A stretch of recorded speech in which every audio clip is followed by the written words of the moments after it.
പ്രിയമുള്ളവരെ, നമ്മൾ ബൈബിള് പൊതുവേ പരിശോധിക്കുമ്പോൾ നമ്മൾ കണ്ടെത്തുന്ന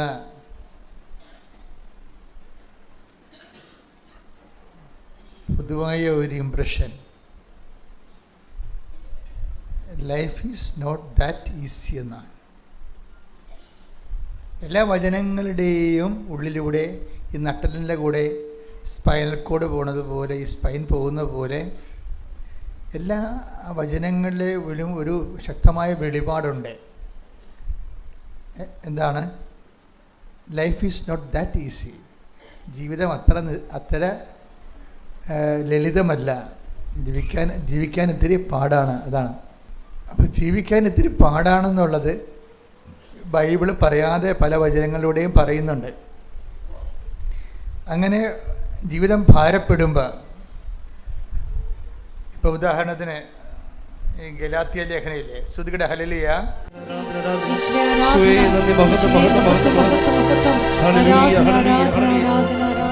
ഗലാത്യർ 6:5 വായിച്ച്, എന്തെന്നാൽ ഓരോരുത്തരും സ്വന്തം ഭാരം വഹിച്ചേ മതിയാവൂ. കാലത്തിനൊപ്പം വളരണമെങ്കിൽ ഓരോരുത്തരും സ്വന്തം ഭാരം വഹിച്ചേ മതിയാവും. അത് ബൈബിളിൻ്റെ പ്രഖ്യാപിത നിലപാടാണ്. കൊച്ചും കുഞ്ഞും വലുതും ആരായാലും ജീവിതം അതിൻ്റെതായിട്ടുള്ള ഭാരമുണ്ട്. അത് സത്യസന്ധമായി അതിനെ സമീപിക്കണം. ആ ഭാരം വഹിച്ചേ മതിയാവും. ഈ ഒരു ബൈബിൾ മുന്നോട്ട് വെക്കുന്ന ഈ കോൺസെപ്റ്റ് നമുക്ക് അനുഭവത്തിൽ നിന്നറിയാം, അല്ലേ? ഇപ്പോൾ ഓരോരുത്തരും ഇവിടം വരെ എങ്ങനെ എത്തിയെന്ന് നോക്കിയാൽ ഈ ഭാരം വഹിച്ചു തന്നെയാണ് എത്തിയത്. ഈശോയുടെ വചനങ്ങളിൽ നിഴലായിട്ട് ഇത് കിടക്കുന്നുണ്ട്. ഈശോയുടെ വചനങ്ങളിൽ ജീവിതം ഭാരപ്പെട്ടതാണ് എന്നുള്ള സൂചന ഈശോയുടെ വചനങ്ങളിലുണ്ട്. അപ്പോൾ ഈശോയും ഈ വചനത്തെ ജീവിതം നിസ്സാരമല്ല, അത് ഭാരപ്പെട്ടതാണെന്നുള്ള കോൺസെപ്റ്റ് തന്നെയാണ് ഈശോയുടെ വെളിപാടുകളും പോണത്. പ്രത്യേകിച്ച് മത്തായി 11:28 വായിച്ച്, ശ്രുതിയുടെ ഹല്ലേലൂയ,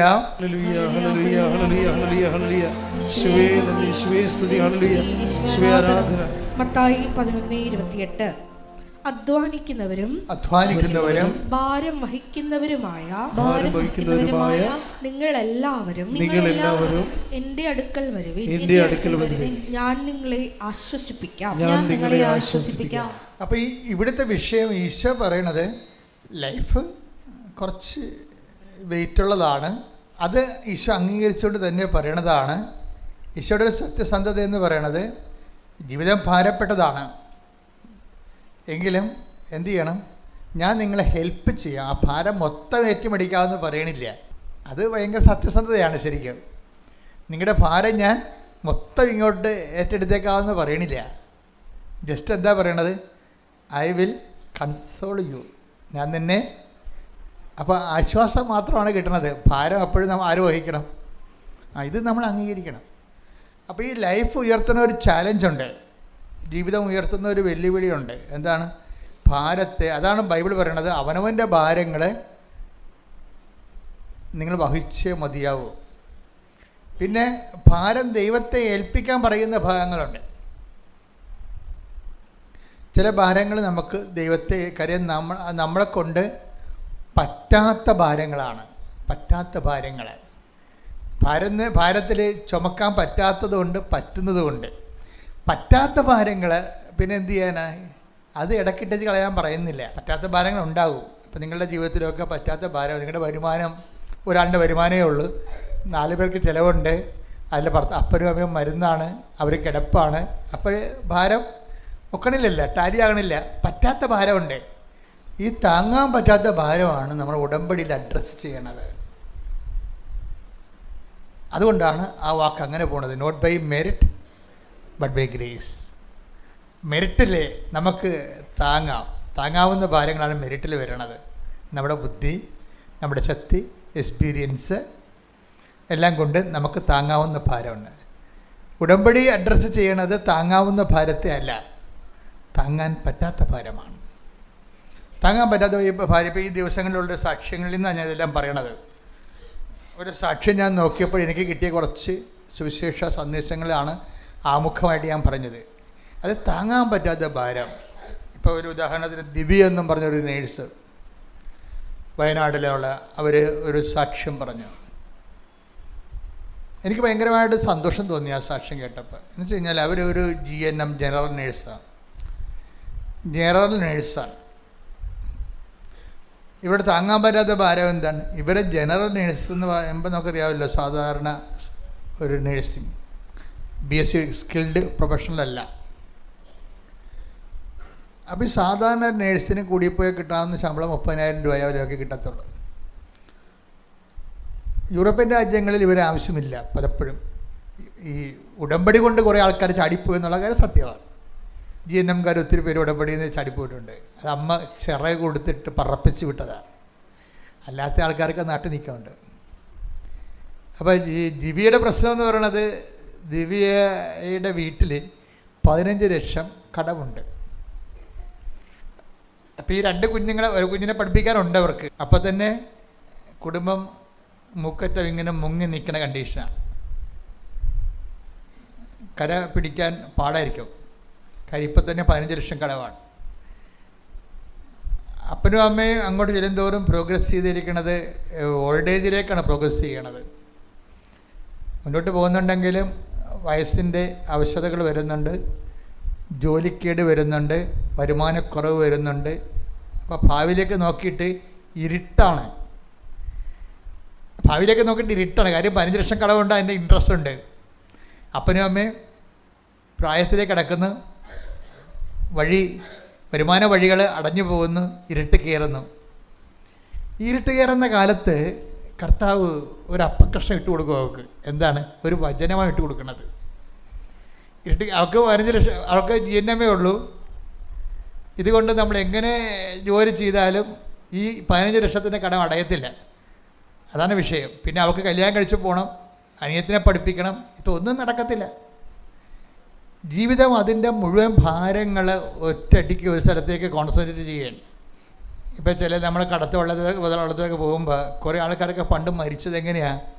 ആരെങ്കിലും ഒരുത്തം കയറി ഒരു വില്ലിക്ക് ചവിട്ടും, ഭാരമെല്ലാം അങ്ങോട്ട് വരുമ്പോൾ വള്ളം അങ്ങോട്ട് കവന്നു പോകും. അതുപോലെ ഭാരം ഒരു മൂലക്ക് തൂങ്ങാൻ തുടങ്ങി. ആര്? ഇവരുടെ അപ്പനും അമ്മയും വയസ്സായിക്കൊണ്ടിരിക്കുകയാണ്. അവർക്ക് പഴയതുപോലെ ചിന്തിക്കാനോ ചാലഞ്ച് എടുക്കാനോ ഉള്ള കലിബർ ഇല്ല. കാശില്ലെന്നേ അപ്പം പറയുന്നുള്ളൂ, വേറെ ഒന്നും പറയാൻ പറ്റണില്ല. അദ്ദേഹം ജീവിതം കയ്യിൽ നിന്ന് വിട്ടുപോയത് കൊണ്ടാണ് അദ്ദേഹം അങ്ങനെ അദ്ദേഹം കുറ്റപ്പെടുത്താൻ പറ്റത്തില്ല. ഇവിടം വരെ തുഴഞ്ഞു, ഇനി തുഴയാൻ പറ്റത്തില്ലെന്ന് പറയുന്നതുകൊണ്ടാണ് കാശില്ല. നീ എവിടെയെങ്കിലും ജോലിക്ക് കയറുന്നാണ് അപ്പം പറയണത്.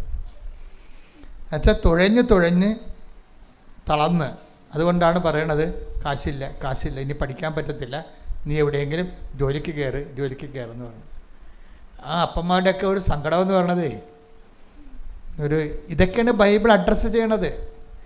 അതാണ് ഭാരം വഹിക്കുന്നവനെ നിങ്ങൾ എൻ്റെ അടുക്ക വരിക എന്ന് പറയുന്ന കാര്യം. ജീവിതം ഭാരപ്പെട്ടതാണെന്ന് ഈ ഔസപിതാവിൻ്റെയും മാതാവിൻ്റെയും ജീവിതം കണ്ടപ്പോൾ ഈശോയ്ക്ക് മനസ്സിലായിട്ടുണ്ട്. സങ്കീർത്തനം 37:5 നിന്റെ ജീവിതം കർത്താവിന് ഭരമേൽപ്പിക്കുക, കർത്താവിൽ വിശ്വാസമർപ്പിക്കുക, അവിടുന്ന് നോക്കിക്കൊള്ളും.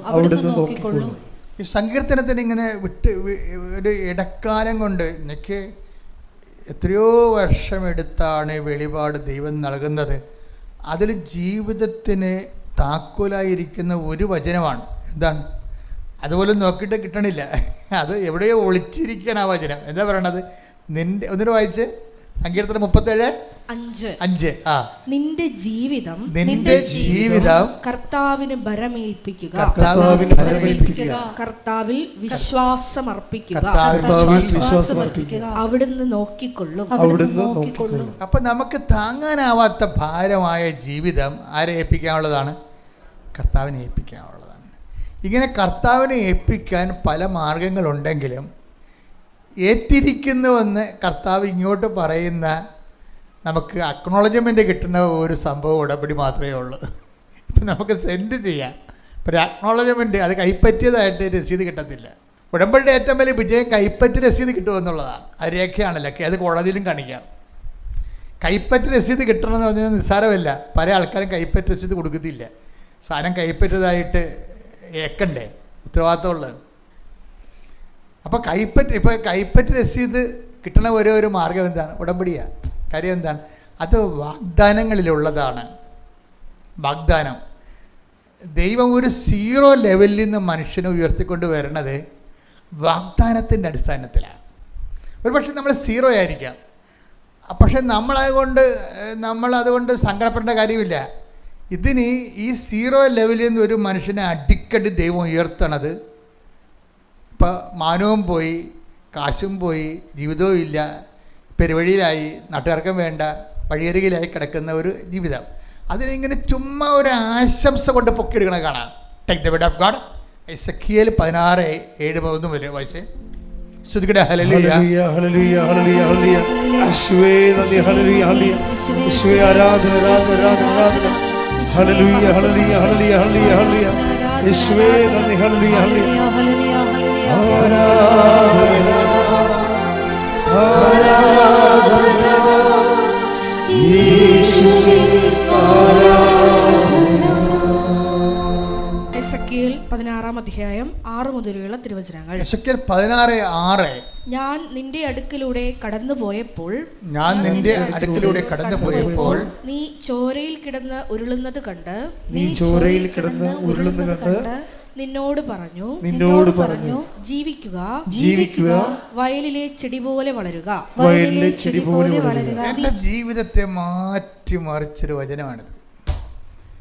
ഇത് ഈ വചനം എങ്ങാനും നമ്മുടെ മനസ്സിന് മാംസമായ ജീവിതം ഇങ്ങനെ 16 ചിറകിൽ പറക്കണ കാണാം. ചുമ്മാ ഒരു ആശംസ കൊണ്ടാണ് ഒരാളെ പൊക്കിയെടുക്കുന്നത്. എന്താണ്? ഒരു കുഞ്ഞ്, അത് അപ്പനും ഇല്ല അമ്മയും ഇല്ല, പ്രസവിച്ചിട്ട് വഴി ഉപേക്ഷിച്ച പോലെ ഇങ്ങനെ ചോരയെ കിടന്ന് പെരളുകയാണ്. എന്നിട്ട് പറയും, നിന്നെ ഉപ്പ് പുരട്ടിയില്ല. യഹൂദന്മാർ കുഞ്ഞുങ്ങൾക്ക് ആദ്യം ചെയ്യണ ഉപ്പ് പുരട്ടുക, പൊക്കിക്കൂടി മുറിച്ച് കളഞ്ഞിട്ട് ഉപ്പ് പുരട്ടും. അതാണ് ഫസ്റ്റ് എയ്ഡ് എന്ന് പറയുന്നത്. ഒരു കൊച്ചിന് കൊടുക്കുന്ന ഫസ്റ്റ് എയ്ഡ്. യഹൂദന്മാരൊരു കുഞ്ഞ് ജനിച്ച ആദ്യം കൊടുക്കുന്ന ട്രീറ്റ്മെൻറ്റ് അതിൻ്റെ പൊക്കിൾക്കൊടി മുറിച്ച് കളഞ്ഞിട്ട് ഉപ്പ് പൊത്തി വെക്കും. അതാണ് അത് ആദ്യം ചെയ്യണത്. അതുപോലും കിട്ടാത്തൊരു കുഞ്ഞിനെക്കുറിച്ചാണ് ഇപ്പോൾ പറയണത്. ഇസ്രായേലിനെ കുറിച്ചാണ് പറയണമെങ്കിലും എല്ലാവർക്കും ഇത് ബാധകമാണ്. ആ ഭാഗം ഒന്ന് വായിച്ചേ. ശ്രുതികട. ഹല്ലേലൂയ ഹല്ലേലൂയ ഹല്ലേലൂയ ഹല്ലേലൂയ. എസെക്കിയേൽ 16:4 മുതലുള്ള തിരുവചനങ്ങൾ. എസെക്കിയേൽ 16:4. നീ ജനിച്ച ദിവസം നിന്റെ പൊക്കിൾ കൊടി മുറിച്ചിരുന്നില്ല. ഒന്ന് ചിന്തിച്ചേ, പൊക്കിൾ കൊടി മുറിക്കാൻ പോലും ആളില്ലാത്തൊരു ജീവിതം. ബൈസ്റ്റാൻഡർ ഇല്ല, നേഴ്സില്ല. പണ്ടത്തെ രീതിയാണെങ്കിൽ ഹോം നേഴ്സ്, ഇന്നത്തെ അതുപോലെ തന്നെ പണ്ട് വയറ്റാട്ടി എന്ന് പറഞ്ഞൊരു സംഭവമില്ലേ, അവരാണല്ലോ ഇത് പ്രസവം എടുത്തുകൊണ്ടിരുന്ന നാട്ടിലൊക്കെ. അങ്ങനെ പോലും ഒരാളെ നിർത്താൻ കാശില്ല, ആളില്ല, നിർത്താൻ ആളില്ല. എന്തൊരവസ്ഥയാണ് ജീവിതത്തിന്. അതിൻ്റെ ഏറ്റവും മോശം കണ്ടീഷനിൽ ബൈബിൾ ഇങ്ങനെ കാണിക്കുകയാണ്. എന്താ പറയണത്? നീ ജനിച്ച കാലത്ത് പറഞ്ഞേ, നീ ജനിച്ച ദിവസം നിന്റെ പൊക്കിൾ കൊടി മുറിച്ചിരുന്നില്ല. നിന്നെ കുളിപ്പിച്ച് ശുദ്ധി വരുത്തിയില്ല. ദേഹത്ത് ഉപ്പ് പുരട്ടുകയോ പിള്ളക്കച്ചയിൽ പൊതിയുകയോ ചെയ്തിരുന്നില്ല. ഇവയിൽ ഒന്നെങ്കിലും ചെയ്യാൻ ആർക്കും ദയ തോന്നിയില്ല. അമ്മമാതാവ് ഉണ്ണീശ്വനെ പിള്ളക്കച്ച കൊണ്ട് പൊതിയെന്ന് പറയുമ്പോൾ നമ്മളോർക്കും പിള്ളക്കൊച്ച കൊണ്ട് പൊതിയണതാണ് ഫസ്റ്റ് എയ്ഡ് എന്ന്. അല്ല, ആർക്ക് മുമ്പ് എന്ത് ചെയ്യണം? പൊക്കിക്കൊടി മുറിക്കണം. അമ്മ തന്നെ മുറിച്ചിട്ടുള്ള വേറെ ആരും മുറിക്കാനാ? അവിടെ പച്ചപ്പാതിലേക്ക് പ്രസവിച്ചാൽ ആരും മുറിക്കാനാ? ഇത് അമ്മയുടെ ജീവിതം നോക്കുകയാണെങ്കിൽ നമുക്ക് എന്തുകൊണ്ടാണ് അമ്മ ഇങ്ങനെ ഭൂസ്വല്ലങ്ങളുടെ രാജ്ഞിയായിട്ട് ഇങ്ങനെ തലമുറകളും ജന്മാന്തങ്ങളും പ്രഭതുക്ക് നിൽക്കണമെന്ന് വെച്ച് കഴിഞ്ഞാൽ അവരെ ഈ പദവിയിലേക്ക് എത്തിക്കുന്നതിന് വേണ്ടി ദൈവം അവരെ ഇട്ട് ഉരുട്ടി ജീവിപ്പിച്ച് അവരുടെ ജീവിതമുണ്ട്. അവർക്ക് പൊക്കിൾപ്പൊഴി മുറിക്കുക, ഉപ്പ് പെരട്ടുക. അതും അന്യനാട്ടിൽ. സ്വന്തം നാട്ടിൽ പ്രസവിക്കണമെങ്കിൽ നാട്ടുകാരും അയൽവാസികളും ഓടി വരും. ഇതിപ്പോൾ അവർ പ്രസവിക്കണതിന് മണിക്കൂറുകൾക്കുള്ളിൽ അവിടുന്ന് പൊക്കിയെടുത്തുകൊണ്ട് പോണ കാണാം. അപരിചിതമായ സ്ഥലത്ത് കൊണ്ട് ഇടുകയും. അമ്മ ഇതുപോലെ വഴികരി പ്രസവിച്ച ഒരാളാണ്. അതുകൊണ്ടാണ് മറിയം പുൽത്തൊട്ടി കൊണ്ടുവന്ന് കിടത്തിയെന്ന് പറയണത്. പുൽത്തൊട്ട് വേറെ. നമ്മൾ വിചാരിച്ചിങ്ങനെ കാലിത്തൊടുത്തി പ്രസവിച്ചൊന്നല്ലേ.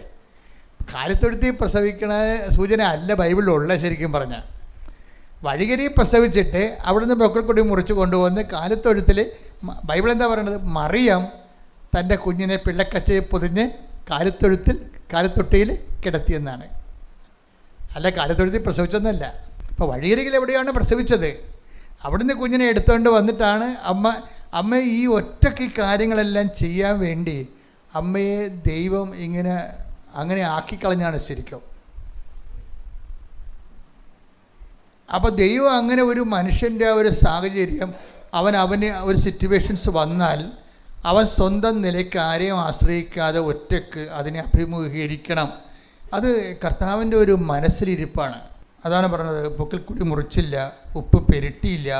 പിന്നെന്താ പറയുന്നത്, അടുത്ത വചനം എന്താ, ഇവയിൽ ഒന്നെങ്കിലും ചെയ്യാൻ ആർക്കും ദയ തോന്നിയില്ല. ജനിച്ച ദിവസം തന്നെ നീ വെറുക്കപ്പെടുകയും വെളിമ്പ്രദേശത്ത് ഉപേക്ഷിക്കപ്പെടുകയും ചെയ്തു. ഇസ്രായേലിനെ കുറിച്ചാണ് പറയണത്. ഇസ്രായേലിൻ്റെ ഈ ലോകത്തിൻ്റെ വെറുപ്പ് ഇപ്പം തുടങ്ങിയതല്ല. ദൈവത്തിൻ്റെ കുഞ്ഞായിട്ട് ദൈവം ഈ രാജ്യത്തെ ജനിപ്പിക്കുമ്പോൾ, ഈ വംശത്തെ ജനിപ്പിക്കുമ്പോൾ തന്നെ ചുറ്റുമുള്ളവർ ഇവരെ വെറുത്തരുത്. പിന്നെ ബൈബിളെന്ന് പറയണത് ഈ വെറുക്കപ്പെട്ട ജനവുമായിട്ട് ദൈവത്തിൻ്റെ യാത്രയാണ്. അവർക്ക് വേണ്ടി ദൈവം യുദ്ധം ചെയ്യും, അവർക്ക് വേണ്ടി അവരെ നിലനിർത്തും. ഇത് ഒരു വ്യക്തിയുടെ ആത്മീയ യാത്രയ്ക്ക് സമാന്തരമാണ്. ദൈവം എല്ലാ വ്യക്തികളുടെ കൂടെ ഇതുപോലെ ബേസിക്കായിട്ട് പല ആൾക്കാർക്കും വരുന്ന ഒരു ജീവിതത്തിന് വരുന്ന ഒരു ശുദ്ധ മണ്ടത്തരം എന്താണെന്നറിയാമോ? ഒന്നെങ്കിൽ നിങ്ങൾക്ക് ആരെങ്കിലും ഉണ്ടെന്ന് നിങ്ങൾ അങ്ങോട്ട് കയറി അഡ്വാൻസ് ആയിട്ട് പ്രഖ്യാപിക്കും. ഞങ്ങൾക്ക് സോ ആൻഡ് സോ ഉണ്ടെന്ന് പറയും. നിങ്ങളെ ഉണ്ടെന്ന് പറയുന്ന ആൾക്കാർക്കെല്ലാം പണി കിട്ടി മാറണ കാണാം. നിങ്ങളെ പലപ്പോഴും ദൈവത്തെ മനുഷ്യന്മാർ അവലംബിക്കുന്നതിനോ ഉപേക്ഷിക്കുന്നതിനോ കാരണമായി വരുന്നത് പലപ്പോഴും ഇവർ അഭയം പ്രാപിച്ചിരിക്കുന്ന പൊയ് ജന്മങ്ങളാണ്. അതെപ്പോഴും നമ്മൾ ശ്രദ്ധിക്കണം. ആധ്യാത്മിക ജീവിതത്തിൽ അമിതമായി ഒരു മനുഷ്യനെ ആശ്രയിക്കരുത്.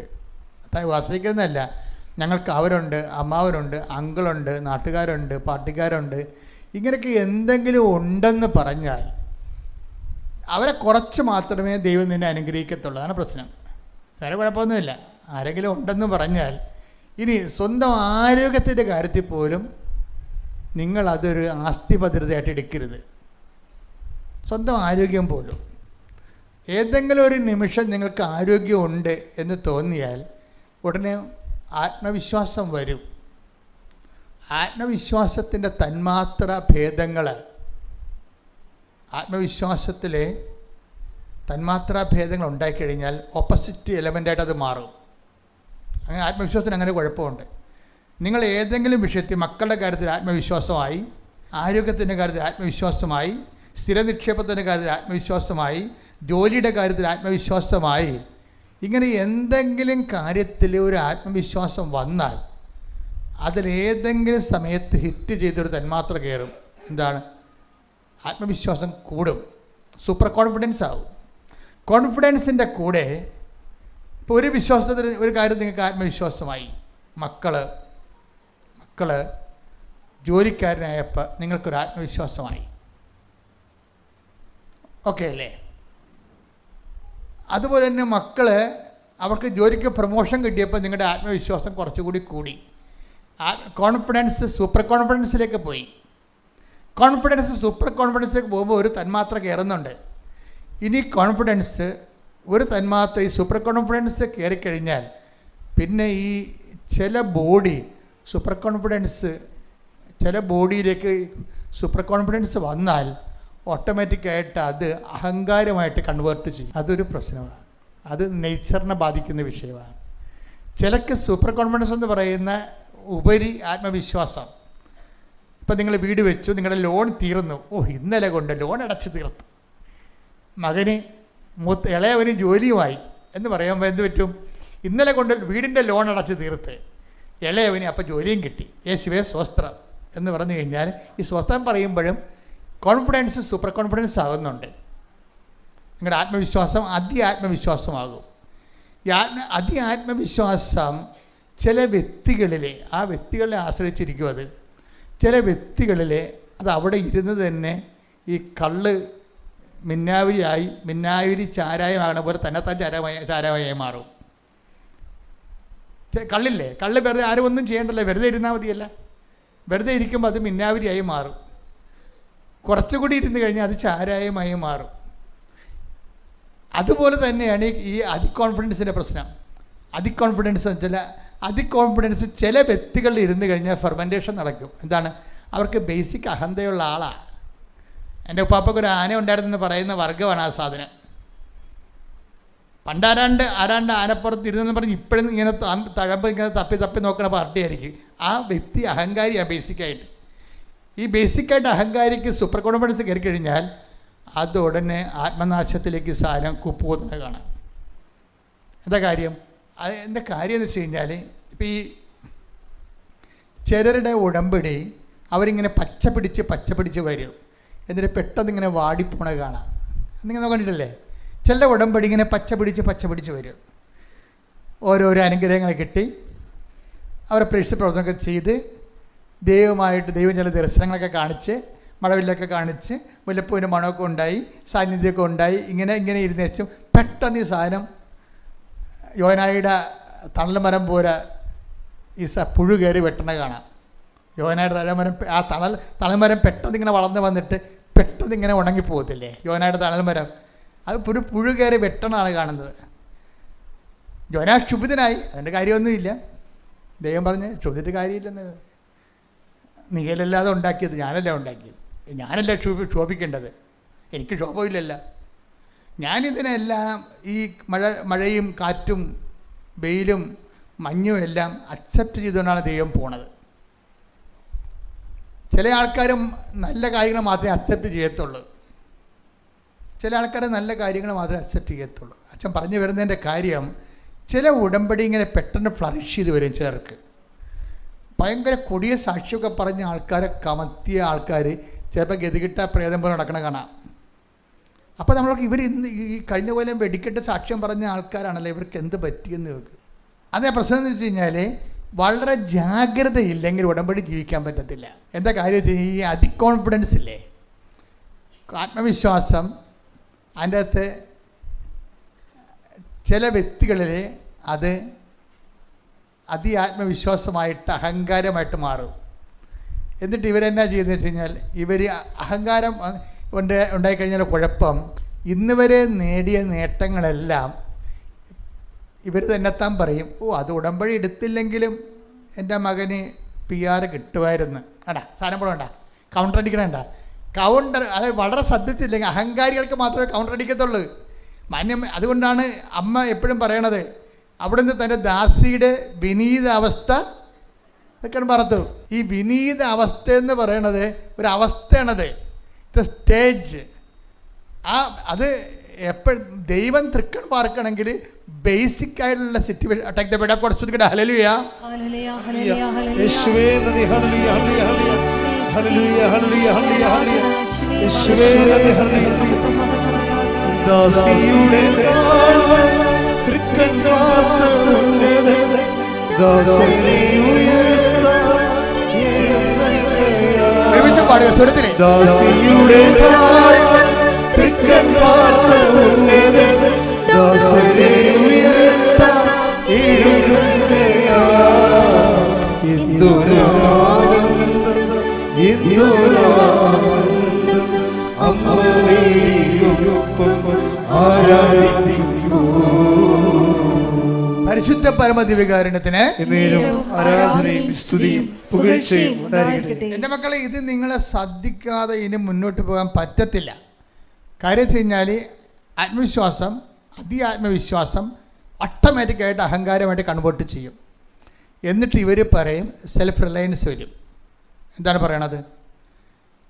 ഇത് ഞാൻ ഉടമ്പടി എടുത്തില്ലായിരുന്നെങ്കിലും എൻ്റെ ലോണൊക്കെ അടഞ്ഞു പോയേനും, മൂത്തമകൻ്റെ കാശ് കൊണ്ട് അടഞ്ഞു പോയേനും. അപ്പോൾ ഇതെല്ലാം അവരുടെ സ്വന്തം അക്കൗണ്ടിലേക്ക് കൊണ്ടുവരും. ഇവർ അറിയാതെ കൊണ്ടുവരുന്നതാണ്. ദൈവം പണി കൊടുക്കാൻ വേണ്ടി ഉദ്ദേശിക്കുന്നവന് ഇങ്ങനെയുള്ള ദുർചിന്തകൾ ഉണ്ടാകും, ഒരു കുഴപ്പമില്ല. കാര്യം ഇവർ തൽക്കാലം വൈദ്യപ്പഴപ്പിന് വേണ്ടി ദൈവത്തിൽ കമന്ന് വീണതാണെന്ന് ദൈവത്തിനും അറിയാം. ദൈവത്തിൻ്റെ ഏറ്റവും വലിയ പ്രശ്നം അറിയാവുന്നുള്ളതാണേ. നമ്മളെ അറിയാം എന്നല്ലേ? എനിക്ക് നിന്നെ നന്നായി അറിയാം എന്നുള്ളത് നിസ്സാരമായ ഒരു അറിവല്ല. മോസസ് ഇന്ന ഉയർച്ചയ്ക്ക് മുഴുവൻ കാരണം ദൈവത്തിൻ്റെ അറിവാണ്. അതുപോലെ മനുഷ്യന്മാരുടെ പല തകർച്ചയ്ക്കും കാരണം നമ്മളെക്കുറിച്ചുള്ള ദൈവത്തിൻ്റെ മുൻകാല പ്രാബല്യത്തോടുകൂടിയുള്ള അറിവാണ്. കഴിഞ്ഞ കാലങ്ങളിൽ ദൈവത്തിന് പണി കൊടുത്ത ഭയങ്കര ചരിത്രമുള്ള ഒരു പ്രസ്ഥാനമായിരിക്കും നീയേ. അതൊക്കെ ഒഴിവാക്കിയിട്ട് വേണം ഉടമ്പടിയിലേക്ക് വരാൻ. Take the word of God. Hallelujah. പുറപ്പാട് 33:17 കർത്താവ് മോശയോട് പറഞ്ഞു, നീ ആവശ്യപ്പെട്ട ഈ കാര്യവും ഞാൻ ചെയ്യും. എന്തെന്നാൽ നീ എന്റെ പ്രീതി നേടിയിരിക്കുന്നു. നിന്നെ എനിക്ക് നന്നായി അറിയാം. നിന്നെ എനിക്ക് നന്നായി അറിയാവുന്നു. ഇതാണ് എല്ലാ പ്രീതിയുടെയും ബേസ്മെന്റ്. നീ എൻ്റെ പ്രീതി നേടിയിരിക്കുന്നു. Because I know you well. എനിക്ക് നിന്നെ നന്നായി അറിയാം. എൻ്റെ മക്കളെ, ദൈവത്തിൻ്റെ മുമ്പിൽ ഒരു വെളിച്ചത്ത് ജീവിക്കുന്ന ജീവിതമായിരിക്കണം നമ്മുടേത്. മോസസിനെ അറിയാം. കാര്യം എന്ത് ദൈവം ചെയ്താലും ചെങ്കടൽ പിളർത്തിയത് അന്ന് കർത്താവാണെന്നും മോസസ് മരിക്കണവരെ അത് കർത്താവ് തന്നെയായിരിക്കും, അല്ലാതെ ഇവൻ്റെ കയ്യിരിക്കുന്ന വടിയായിരിക്കത്തില്ല. അതാണ് വിഷയം. കനായ പാറ പൊട്ടിച്ച് വെള്ളം ഒഴുക്കിയത് മോസസിൻ്റെ മരണം വരെ അത് കർത്താവ് തന്നെയായിരിക്കും, അല്ല മോസസിൻ്റെ കഴിവായിരിക്കത്തില്ല. അതായത് not by merit but by grace. അത് തന്നെയാണ് ഈ ഫോളോ ചെയ്യണതെല്ലാം. ഈ ബട്ട് ബൈ ഗ്രേസ് ചില ആൾക്കാർ കാര്യം കാണുമ്പോൾ തൽക്കാലത്തേക്ക് അംഗീകരിക്കുമെങ്കിലും 6 മാസം കഴിയുമ്പോൾ അംഗീകരിക്കത്തില്ല. അത് എൻ്റെ ഇളയ മകൻ നല്ല ബ്രില്യൻ്റ്, അവൻ എൻ്റെതാണ് മകനെ എന്ന് പറയും. തീർന്ന പോലെ ഈ പെരിച്ചാഴി പെറ്റ സാധനമാണ് അതെന്നാണ് പറയണതേ. എന്നുവെച്ചാൽ ഇവൾക്കാണ് എൻ്റെ ക്രെഡിറ്റ്, ഇവൾക്കാണ് എൻ്റെ ക്രെഡിറ്റ്. കാരണം പപ്പ ആദ്യം പഠിച്ചിട്ടില്ല, പിന്നെ പഠിച്ച കോത ഞാനാണ്. അപ്പോൾ എൻ്റെ കുഞ്ഞായിരിക്കുമല്ല ഈ കയറി പോണത്. അപ്പം നമ്മൾ അറിയാതെ ഇവൻ്റെ ഔന്നത്യം നമ്മുടെ അക്കൗണ്ടിലാക്കും. അമ്മ പാർസൽ പണി മേടിക്കാൻ പോവുകയാണേ. ഇങ്ങനെ അഹങ്കാര ജന്മങ്ങളാണ്. ആത്മവിശ്വാസം ഉണ്ടാകണമെങ്കിൽ തീർച്ചയായിട്ടും കുത്തുപാള എടുക്കേണ്ടി വരും. എന്താ കാര്യം? അമ്മ അതാണ് പറയണത്. അവിടെ തൻ്റെ ദാസിയുടെ വിനീതാവസ്ഥ. വിനീതാവസ്ഥയെന്ന് പറയണത് ഒരു സച്സ്കോയാണ്. അതെപ്പോഴും മെയിൻറ്റെയിൻ ചെയ്തുകൊണ്ടിരിക്കുക. ഉടമ്പടി പുരോഗമിക്കുന്ന കൂടെ ഈ നമ്മുടെ വിനീത അവസ്ഥ നിലനിർത്തിയെടുക്കണം. അതൊരു ബുദ്ധിപരമായ ആധ്യാത്മിക നിലപാടാണ്. ഉടമ്പടി ജീവിതം പുരോഗമിക്കുന്നതിൻ്റെ സമാന്തരമായിട്ട് അതിൻ്റെ ഫോർമാറ്റ്, നിലപാട് തറ എപ്പോഴും കറക്റ്റ് ചെയ്തുകൊണ്ടിരിക്കണം. ആ വിനീത അവസ്ഥ മെയിൻറ്റെയിൻ ചെയ്തുകൊണ്ടിരിക്കണം. ഇതാണ് എൻ്റെ ഏറ്റവും വലിയ പ്രശ്നം. പക്ഷെ പല പെണ്ണുങ്ങൾക്കും പറ്റത്തില്ല. കാര്യം അഹങ്കാരത്തെ കൈയും കാലും വെച്ച് പണ്ടാരം ജനിച്ചിരിക്കുകയാണ്. അതാണ് പ്രശ്നം. ഇതിപ്പോൾ നിസ്സാര പ്രശ്നമല്ല. ജനിച്ച കാലം മുതൽ അഹങ്കാരത്തെ കൈയും കാലും വെച്ചിരിക്കുകയാണ്. വാ പൊളിച്ചാൽ അഹങ്കാര വർത്താനം വൈകുന്ന വരത്തുള്ളൂ. ഈ കക്ഷികൾക്ക് ഉടമ്പടി വർക്കൗട്ട് ചെയ്യത്തില്ല. അപ്പോൾ വിനീതാവസ്ഥ നിലനിർത്തുക എന്ന് പറയണത് വിശ്വാസ വളർച്ചയുടെ പുതിയ രൂപങ്ങളാണത്. ഒരു മനുഷ്യന് കേവല വിശ്വാസം ഉണ്ടാകാം. കേവല വിശ്വാസം അടിക്കടി ഇങ്ങനെ ഓരോ ഘട്ടവും വളർന്നിട്ട് വിശ്വാസം വേറെ പല പേരുകളിലും അറിയപ്പെട്ടുകൊണ്ടിരിക്കും. ആത്മീയ വളർച്ച അനുസരിച്ചുകൊണ്ട് വിശ്വാസത്തിൻ്റെ പേരുകൾ ക്രോണോളജിക്കലായിട്ട് മാറിക്കൊണ്ടേയിരിക്കും. നിനക്കിൻ്റെ പ്രായത്തിനൊപ്പം നിൻ്റെ കാലത്തിനൊപ്പം വിശ്വാസ വളർച്ച കൈവരിക്കുമ്പോൾ ആ വിശ്വാസത്തിൻ്റെ പേര് വിശ്വാസമൊന്നുമല്ല, വേറെ പല പേരുകളുമാണ് ദൈവം വിളിക്കണത്. അതുണ്ടോ എന്ന് നോക്കണം. Take the word of God. 2 പത്രോസ് 1:5 എന്നൊന്ന് കേട്ടെ. ഇക്കാരണത്താൽ നിങ്ങളുടെ വിശ്വാസത്തെ സുകൃതം കൊണ്ടും സുകൃതത്തെ പ്രശ്നം നോക്കിയേ. കണ്ട, വിശ്വാസത്തെ, ആ വിശ്വാസത്തിൻ്റെ ഇപ്പം നമ്മൾ വിശ്വാസ വളർച്ച ഉണ്ടല്ലോ. ഉടമ്പടി പുതുക്കുന്നതനുസരിച്ച് വിശ്വാസ വളർച്ച പ്രാപിക്കണ്ടേ? ഉടമ്പടി പുതുക്കുന്നതനുസരിച്ച് അതിൻ്റെ കളർ, പേപ്പറിൻ്റെ കളർ മാറുന്നില്ലേ? കളർ മാറുന്നതനുസരിച്ച് വിശ്വാസത്തിൻ്റെ കളർ മാറിക്കൊണ്ടിരിക്കും. വിശ്വാസത്തിൻ്റെ 2ാം ഘട്ടത്തിൽ അതിൻ്റെ പേര് ബൈബിൾ മാറ്റുന്നുണ്ട്. എന്താണ്? സുഹൃതം. സുഹൃതം എന്ന് വെച്ച് കഴിഞ്ഞാൽ എന്താണ്? സൽപ്രവൃത്തികൾ, നന്മ പ്രവൃത്തികൾ. ഈ വിശ്വാസത്തിന് 2ാം ഘട്ടത്തിലെ പേര് നന്മ പ്രവൃത്തികളെന്നാണ്. സുഹൃതം എന്നാണ്. വിശ്വാസം വളരുന്നതനുസരിച്ച് ഈ വിശ്വാസമുണ്ട്, വിശ്വാസ പ്രമാണം ചൊല്ലിക്കൊണ്ടിരിക്കുകയാണ്, സുഹൃതമൊന്നുമില്ല, വിശ്വാസ പ്രമാണം അങ്ങനെ ആഞ്ഞു പിടിച്ച് ചൊല്ലിക്കൊണ്ടിരിക്കുകയാണ്, അത് തന്നെ. പക്ഷേ അത് പ്രോബ്ലം എന്താണ്? അതിനെ സപ്പോർട്ടീവായിട്ടുള്ള പുണ്യങ്ങളെ ആ വ്യക്തി ആർജിക്കണം. വിശ്വാസ വളർച്ചയിൽ നിങ്ങൾ ഉടമ്പടി പുതുക്കുന്നവർ പ്രത്യേകം ശ്രദ്ധിക്കണം. അവിടെ കൊണ്ട് ഒപ്പിട്ടിട്ട് 10 പേപ്പർ മേടിച്ച് അവിടെ ഇവിടെയും കൊടുക്കണം അല്ല പുതുക്കലെന്ന് പറയണത്. പുതുക്കലെന്ന് പറഞ്ഞ വിശ്വാസത്തിൻ്റെ അപ്ഡേഷൻസ് ഉണ്ട്. അപ്ഡേഷൻ്റെ ബേസ്മെൻ്റ് എന്ന് പറയുന്നത് 1 10 ദിവസം 2 10 ദിവസത്തിന് 1 4 എന്താണത്? ദുരാശ മൂലം ലോകത്തിലുണ്ടാകുന്ന വിനാശത്തിൽ നിന്ന് രക്ഷപ്പെട്ട് ദൈവിക സ്വഭാവത്തിൽ നിങ്ങൾ പങ്കുകാരാകുന്നതിന്. ഇതാണ് ഒരു പ്രോബ്ലം. നിങ്ങൾ അമ്മയോട് പറയേണ്ടത് എന്താണ്? വിശ്വാസത്തെ വളർത്തി എന്നെ ദൈവിക സ്വഭാവത്തിൽ. ഇപ്പം നമ്മുടെ സ്വഭാവത്തിലാണ് ഈ സംഭവം വർക്കൗട്ട് ചെയ്യണത്. സ്വഭാവത്തിന് ഈ മാറ്റം ഉണ്ടാകണം. ഇല്ലെങ്കിൽ ഉടമ്പടി പുതുക്കപ്പെട്ടാൽ ദൈവം അംഗീകരിക്കത്തില്ല. സ്വഭാവത്തിൽ ഈ മാറ്റം ഉണ്ട്. അത് എങ്ങനെയാണ്? ദൈവീക സ്വഭാവത്തിലേക്കാണ് പകർച്ച വരുന്നത്. അതുകൊണ്ടാണ് വിശ്വാസത്തെ സുഹൃതം കൊണ്ടും. വായിച്ച അടുത്ത എന്താണ്? സുഹൃതത്തെ ജ്ഞാനം കൊണ്ടും. സുഹൃതത്തെ ജ്ഞാനം. വിശ്വാസത്തിൻ്റെ 3ാം വിശ്വാസം. 2ാം വിശ്വാസത്തിൻ്റെ പേര് സുഹൃതം എന്നാണ്. 3ാം വിശ്വാസത്തിൻ്റെ പേരെന്താണ്? ജ്ഞാനമെന്ന് പറഞ്ഞാൽ എന്താ? ജ്ഞാനം അനുഭവത്തോടു കൂടിയുള്ള അറിവിനാണ് ജ്ഞാനമെന്ന് പറയണത്. അറിവ് അനുഭവത്തോടു കൂടിയുള്ള അറിവ്. ഇപ്പോൾ ഉദാഹരണത്തിന് പഞ്ചസാര മധുരം ആണ് എന്ന് നമുക്ക് പഞ്ചസാര കാണുമ്പോൾ പറയാം. പക്ഷേ പഞ്ചസാര നക്കി നോക്കിയിട്ട് പറയുമ്പോൾ വേറെ വിഷയമായി. അത് ജ്ഞാനമായി. എന്താ കാര്യം? അത് മധുരമാണെന്ന് നമ്മൾ ജ്ഞാനമായി സംഭവം. ഇപ്പോൾ ഓരോ വിശ്വം അറിവെന്ന് പറഞ്ഞ സാങ്കേതിക ജ്ഞാനമാണ്. അതിനകത്ത് അനുഭവങ്ങളില്ല. അറിവ് അനുഭവജ്ഞാനത്തിലേക്ക് വർദ്ധിക്കുന്ന ഒരു പ്രോസസ്സ് ഉടമ്പടിയുടെ ഭാഗമാണ്. അറിവ് ആത്മാർത്ഥമായിട്ട് നിങ്ങൾ ദൈവത്തെക്കുറിച്ച് അറിവ് നേടുന്നത് എന്തിനാണ്? അനുഭവജ്ഞാനം ആനുപാതികമായി വർദ്ധിക്കുന്നതിന് വേണ്ടിയാണ്. അനുഭവജ്ഞാനം. ഈ അനുഭവജ്ഞാനം വർദ്ധിക്കുമ്പോൾ ഉണ്ടാകുന്നൊരു കുഴപ്പമുണ്ട്. എന്താണ്? അഹങ്കാരം ഉണ്ടാകും. അതാണ് നമ്മൾ ഉടമ്പടിക്കാർക്ക് ചെറുക്ക് പൊടി അഹങ്കാരമുണ്ട്. എന്താ കാര്യം? ഉടമ്പടിക്കാത്ത ആൾക്കാരെക്കാൾ നമുക്ക് ബൈബിൾ അറിയാം, നമ്മൾ സുഹൃതങ്ങൾ അഭ്യസിക്കുന്നുണ്ട്, വിശ്വാസം കൈമാറുന്നുണ്ട്. അപ്പം ഈ നിൽക്കുന്ന ചുങ്കക്കാരനെ പോലെ അല്ലെന്നുള്ളൊരു സംഭവമില്ലേ, അത് വർക്കൗട്ട് ചെയ്യും. കമ്പാരിറ്റീവായിട്ട് ആൾക്കാരെ കമ്പയർ ചെയ്യും. അതാണ് അഹങ്കാരം വരണത്. അതാണ് അറിവ് അഹങ്കാരം ജനിപ്പിക്കുന്നത് പറയുന്നുണ്ട്.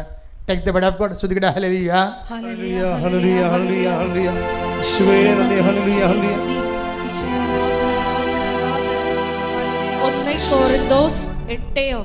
1 Korinഥോസ് 8:1. അറിവ് അഹന്ത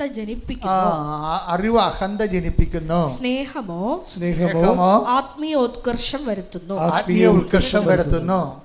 അറിവുണ്ടെന്ന് ഭാവിക്കുന്നവൻ അറിയേണ്ടത് അറിയുന്നില്ല. അപ്പം അറിവിനൊരു കുഴപ്പമുണ്ട്. അറിവ് എന്താണ് സംഭവിക്കുന്നത്? ഇപ്പം വിശ്വാസത്തെ സുഹൃതം കൊണ്ടും സുഹൃതത്തെ ജ്ഞാനം കൊണ്ടും അറിവ് കൊണ്ടും. ഈ അറിവ് എന്താ പ്രശ്നം വെച്ചാൽ ജ്ഞാനം വന്നു കഴിയുമ്പോൾ സ്വാഭാവികമായി ശ്രദ്ധിച്ചില്ലെങ്കിൽ വരാൻ സാധ്യതയുള്ള എന്താണ്? അവിടെ വെച്ച് ക്ലാസ് കയറ്റം നിൽക്കും, തൊപ്പിയിട്ട് പുറകിലിരിക്കേണ്ടി വരും. എന്താ കാര്യം? അഹങ്കാരം വരും. ഇതുണ്ടോയെന്ന് നോക്കണം. ഇതുണ്ടോയെന്ന് നോക്കണം. എന്ന് വെച്ചാൽ ഈ വ്യക്തിക്ക് നമുക്കേ അറിയാൻ പറ്റത്തുള്ളൂ. നമുക്ക് ആവശ്യമില്ലാത്തൊരു കോൺഫിഡൻറ്റ് കയറി വരും ഉടമ്പടിയിലൂടെ. എന്നിട്ട് നീ നിൽക്കുന്ന ചുങ്കക്കാരനെ പോലെ അല്ലെന്ന് പറഞ്ഞ് ഉടമ്പടി എടുക്കാത്ത ആൾക്കാരെ കുറിച്ച് ആന്തരികമായ കമ്പാരിസൺ വരും. കമ്പാരിസൺ വന്നു കഴിഞ്ഞാൽ ഇപ്പോഴും നമ്മൾ ഒരു മനുഷ്യൻ ഏത് നിലയിലും കമ്പാരിസൺ വരരുത്. കാര്യം ഒന്നാമത്തെ ദൈവത്തിൻ്റെ സൃഷ്ടി ആയതുകൊണ്ട് അവൻ്റെ വളർച്ചയിലും നമ്മുടെ വളർച്ചയിലും നമ്മൾ അവനെ കുറച്ചും കൂട്ടിയും പറഞ്ഞാൽ അതെല്ലാം ദൈവത്തെ നേരിട്ട് ബാധിക്കുന്ന സൃഷ്ടിച്ച ആൾ വേറെ ആയത് കാരണം നമുക്ക് കമ്പാരിസൺ വന്നാൽ സ്വാഭാവികമായി അതൊരു പാപമായിട്ട് മാറും. അതുകൊണ്ട് പരസ്പരം തുലനം ചെയ്യുന്നവർ വിഡ്ഢികളാണെന്ന് പറയത്തില്ലേ? ഫിലിപ്പിയർ 2:3. ശ്രുതികട ഹല്ലേലൂയ. ഹല്ലേലൂയ, ഹല്ലേലൂയ, ഹല്ലേലൂയ. യേശുവേ നന്ദി. ഹല്ലേലൂയ, ഹല്ലേലൂയ, ഹല്ലേലൂയ. ഹല്ലേലൂയ, ഹല്ലേലൂയ, ഹല്ലേലൂയ, ഹല്ലേലൂയ. യേശുവേ ഫിലിപ്പി 2:3. മാത്സര്യമോ വ്യർത്ഥാഭിമാനമോ മൂലം നിങ്ങൾ ഒന്നും ചെയ്യരുത്. മറിച്ച് ഓരോരുത്തരും താഴ്മയോടെ മറ്റുള്ളവരെ തങ്ങളെക്കാൾ ശ്രേഷ്ഠരായി കരുതണം. അതിനാൽ എളിമയും വിനയവുമാണ് വേണ്ടത്. അവിടെ തന്നെ ദാസിയുടെ വിനീതാവസ്ഥ എന്ന് പറയുന്നത് മറ്റുള്ളവരെ തങ്ങളെക്കാൾ ശ്രേഷ്ഠരായി കരുതണം. ഇത് ഇങ്ങനെ പറയാമെങ്കിലും എൻ്റെ കൃപയുള്ളത് വളരെ, ഞാൻ കണ്ട ഒരു 2% പേർക്ക് ഈ കൃപ കണ്ടുപോകുന്നുള്ളൂ. അവിടെ ആത്മീയ വളർച്ചയിൽ മറ്റുള്ളവരെ തങ്ങളെക്കാൾ വലിയവരായിട്ട് കാണണമെങ്കിൽ അതിനാണ് ഈ വിനീതാവസ്ഥ എന്ന് പറയുന്നത്. അത് ആർജിതമാണെന്ന് ചോദിച്ചു കഴിഞ്ഞാൽ പകുതി ആർജിതമാണ്, പകുതി ദൈവം തരണതാണ്, ദൈവം പ്രസാദത്തിൽ തരണതാണ്. കാര്യം വിനീതാവസ്ഥയാണ് ദൈവം ഇങ്ങനെ ഫുൾ സിംഗായിട്ട് ഇടപെടാൻ പറ്റിയ ഒരു അന്തരീക്ഷം എന്ന് പറയുന്നത്. അത് നമ്മുടെ സ്കിൽഫുൾനെസ് അല്ലത്. കാര്യം ദൈവികമായ എല്ലാ കാര്യവും നോട്ട് ബൈ മെറിറ്റിലാണ് വർക്ക് ചെയ്യണത്, നമ്മുടെ യോഗ്യത കൊണ്ടല്ല, ദൈവത്തിൻ്റെ കൃപ കൊണ്ട്. അപ്പോൾ ദൈവത്തിൻ്റെ കൃപ കൊണ്ടാണെങ്കിൽ യോഗ്യതയ്ക്ക് അവിടെ പ്രത്യേകിച്ച് സ്ഥാനങ്ങളൊന്നും ഇല്ല. അതാണ് പറയുന്നത്, ഇത് ഞങ്ങൾ നേടിയെടുത്തതല്ല എന്ന് പറയുന്നില്ലേ. Take the bed of God. ശ്രുതികട ഹല്ലേലൂയ ഹല്ലേലൂയ ഹല്ലേലൂയ ഹല്ലേലൂയ ഹല്ലേലൂയ. യേശുവേ നന്ദി. ഹല്ലേലൂയ ഹല്ലേലൂയ ഹല്ലേലൂയ. കൃപയാലേ കൃപയാലേ കൃപയാ അനുദിനവും കൃപയാലേ കൃപയാലേ കൃപയാ അനുദിനവും. എഫേസ്യോസ് 2:8 വിശ്വാസം വഴി കൃപയാലാണ് നിങ്ങൾ രക്ഷിക്കപ്പെട്ടത്. അത് നിങ്ങൾ നേടിയെടുത്തതല്ല, ദൈവത്തിന്റെ ദാനമാണ്. അപ്പോൾ ഇവിടെ പ്രോബ്ലം ചെയ്യുന്നതിൽ എല്ലാം ഈ ഉടമ്പടി ബേസ്മെന്റ് പകുതി മുക്കാലും ദൈവദാനമാണ്. പക്ഷേ ഇത് ദൈവദാനമായതുകൊണ്ട് തന്നെ ദൈവം ഇനിഷ്യേറ്റീവ് എടുക്കണം. ദൈവം ഇനിഷ്യേറ്റീവ് എടുക്കുന്ന കാരണമാണ് നിന്നെ പൊക്കിൾക്കൊടി മുറിക്കാൻ ആരുമില്ലായിരുന്നു, ഉപ്പ് പെരട്ടാൻ ആരുമില്ലായിരുന്നു, അതുപോലെ തന്നെ നിൻ്റെ പിള്ളക്കച്ച പൊതിയാൻ ആരുമില്ലായിരുന്നു. ഞാൻ നിൻ്റെ അടുത്ത് കൂടെ പോയെന്ന്, അതാണ് വിഷയം. ഞാൻ നിൻ്റെ അടുത്ത്. ഈ അനുഗ്രഹത്തിൻ്റെ ഒരു കൾച്ചർ, അതായത് ഒരു അന്തരീക്ഷം എന്ന് പറയണത് ഒരു pH ലെവലെന്ന് നമ്മൾ പറയത്തില്ലേ, മത്സ്യങ്ങളൊക്കെ ഇടുമ്പോൾ വെള്ളത്തിനൊരു pH ലെവലുണ്ട്, അതുപോലെ ഒരു pH ലെവൽ അനുഗ്രഹത്തിനുണ്ട്. അതെന്ന് പറയണത് ദൈവത്തിന് 100% നിങ്ങളെ പ്രവർത്തിക്കാൻ പറ്റുന്ന ഒരു അന്തരീക്ഷം സംജാതമാക്കുന്നതിനാണ് വിനീതാവസ്ഥ എന്ന് പറയണത്. ഇത് വളരെ കരുതലോടും ജാഗ്രതയോടും ഈ വിനീതാവസ്ഥ മെയിൻറ്റെയിൻ ചെയ്യണം. പക്ഷേ അഹങ്കാരികൾക്ക് പറ്റുമെന്ന് എനിക്കറിയത്തില്ല. അതുകൊണ്ട് ട്രീറ്റ്മെൻറ്റ് എപ്പോഴും വേണ്ടത് നമ്മുടെ സ്വഭാവത്തിനാണ്. കാര്യം ദൈവിക സ്വഭാവത്തിലേക്കേ ഇത് പോകത്തുള്ളൂ. ഇപ്പം ദിവ്യയുടെ കാര്യം പറഞ്ഞില്ലേ, ദിവ്യയുടെ അവസ്ഥ എന്താണ് ശരിക്കും പറഞ്ഞാൽ? ദിവ്യയുടെ ഉള്ളിൽ എവിടെയോ അഹങ്കാരത്തിൻ്റെ ഒരു കണയ കിടപ്പുണ്ട്, പക്ഷെ നമുക്ക് കാണാൻ പാടില്ല. അതുകൊണ്ട് തന്നെ അഡ്രസ്സ് ചെയ്യാൻ പറ്റത്തില്ല, റഡാറിൽ പിടിക്കണില്ല. സാധാരണ റഡാറിൽ പിടിക്കാത്ത അഹങ്കാരമുണ്ട് കുറേ ആൾക്കാർക്ക്. അങ്ങനെ ഒരു റഡാറിൽ പിടിക്കുക. ഒരു സ്പിരിച്വൽ ഫാദേഴ്സിനും ഇത് ഈ വ്യക്തിയിൽ പ്രവർത്തിക്കുന്ന അഹങ്കാരം കണ്ടുപിടിക്കാൻ പറ്റത്തില്ല. അത്രയ്ക്ക് ഇങ്ങനെ ഹൈഡ് ചെയ്യണത് കാണാം. ദിവ്യ അങ്ങനെ ഒരു സംഭവമാണ്. പക്ഷേ ഈ ആള് GNM ആണ്. ഈ GNM ആണെങ്കിലും ഇവരെ GNM അപ്പൻ എന്താ പറഞ്ഞിരിക്കണേ, 15 ലക്ഷം രൂപ കടമുണ്ട്. അതല്ലേ അപ്പം പറഞ്ഞിരിക്കണേ. അപ്പോൾ അനിയത്തിയെ പഠിപ്പിക്കണം, ഇനി കാലണ വീട്ടിലില്ല, നീ പഠിത്തം നിർത്തുക, പണിക്ക് പോവുക. അതല്ലേ അപ്പൻ്റെ സ്റ്റാൻഡ്. അപ്പോൾ അവളുടെ ഉള്ളിൽ റീസൺ പറയുന്നുണ്ട്, ഈ GNMൻ്റെ 30,000 രൂപ കൊണ്ട് വീട്ടിലെ കടം മാറാൻ പറ്റത്തില്ല.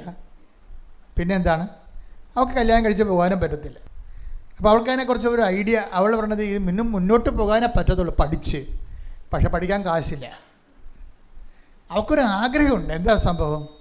ജർമ്മനി പോകണമെന്നുള്ളത്. മനുഷ്യന്മാർക്കൊക്കെ ഈ ആഗ്രഹം തന്നെ എന്തുകൊണ്ടാണ്? വീടിൻ്റെ അവസ്ഥ അവർ നേരിട്ട് കാണുന്നത് കൊണ്ടാണ്. ഞാൻ ജർമ്മനി പോയാൽ 10 പൈസ കിട്ടിയാൽ മാത്രമേ കുടുംബം രക്ഷപ്പെടത്തുള്ളൂ.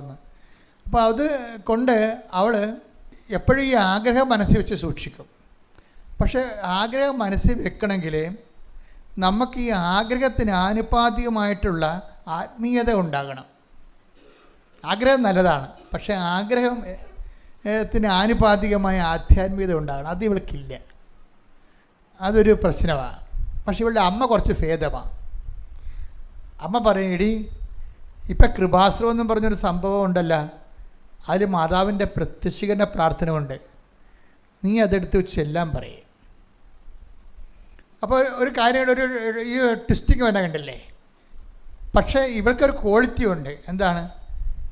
ചില പറയുന്നത് ഞങ്ങളുടെ നാട്ടിൽ മാതാവില്ലേ, മാതാവ് എല്ലായിടത്തും ഒരുപോലെ അല്ലേ, അങ്ങനെയുള്ള വൃത്തികെട്ട ഡയലോഗൊന്നും പാസ്സാക്കണില്ല.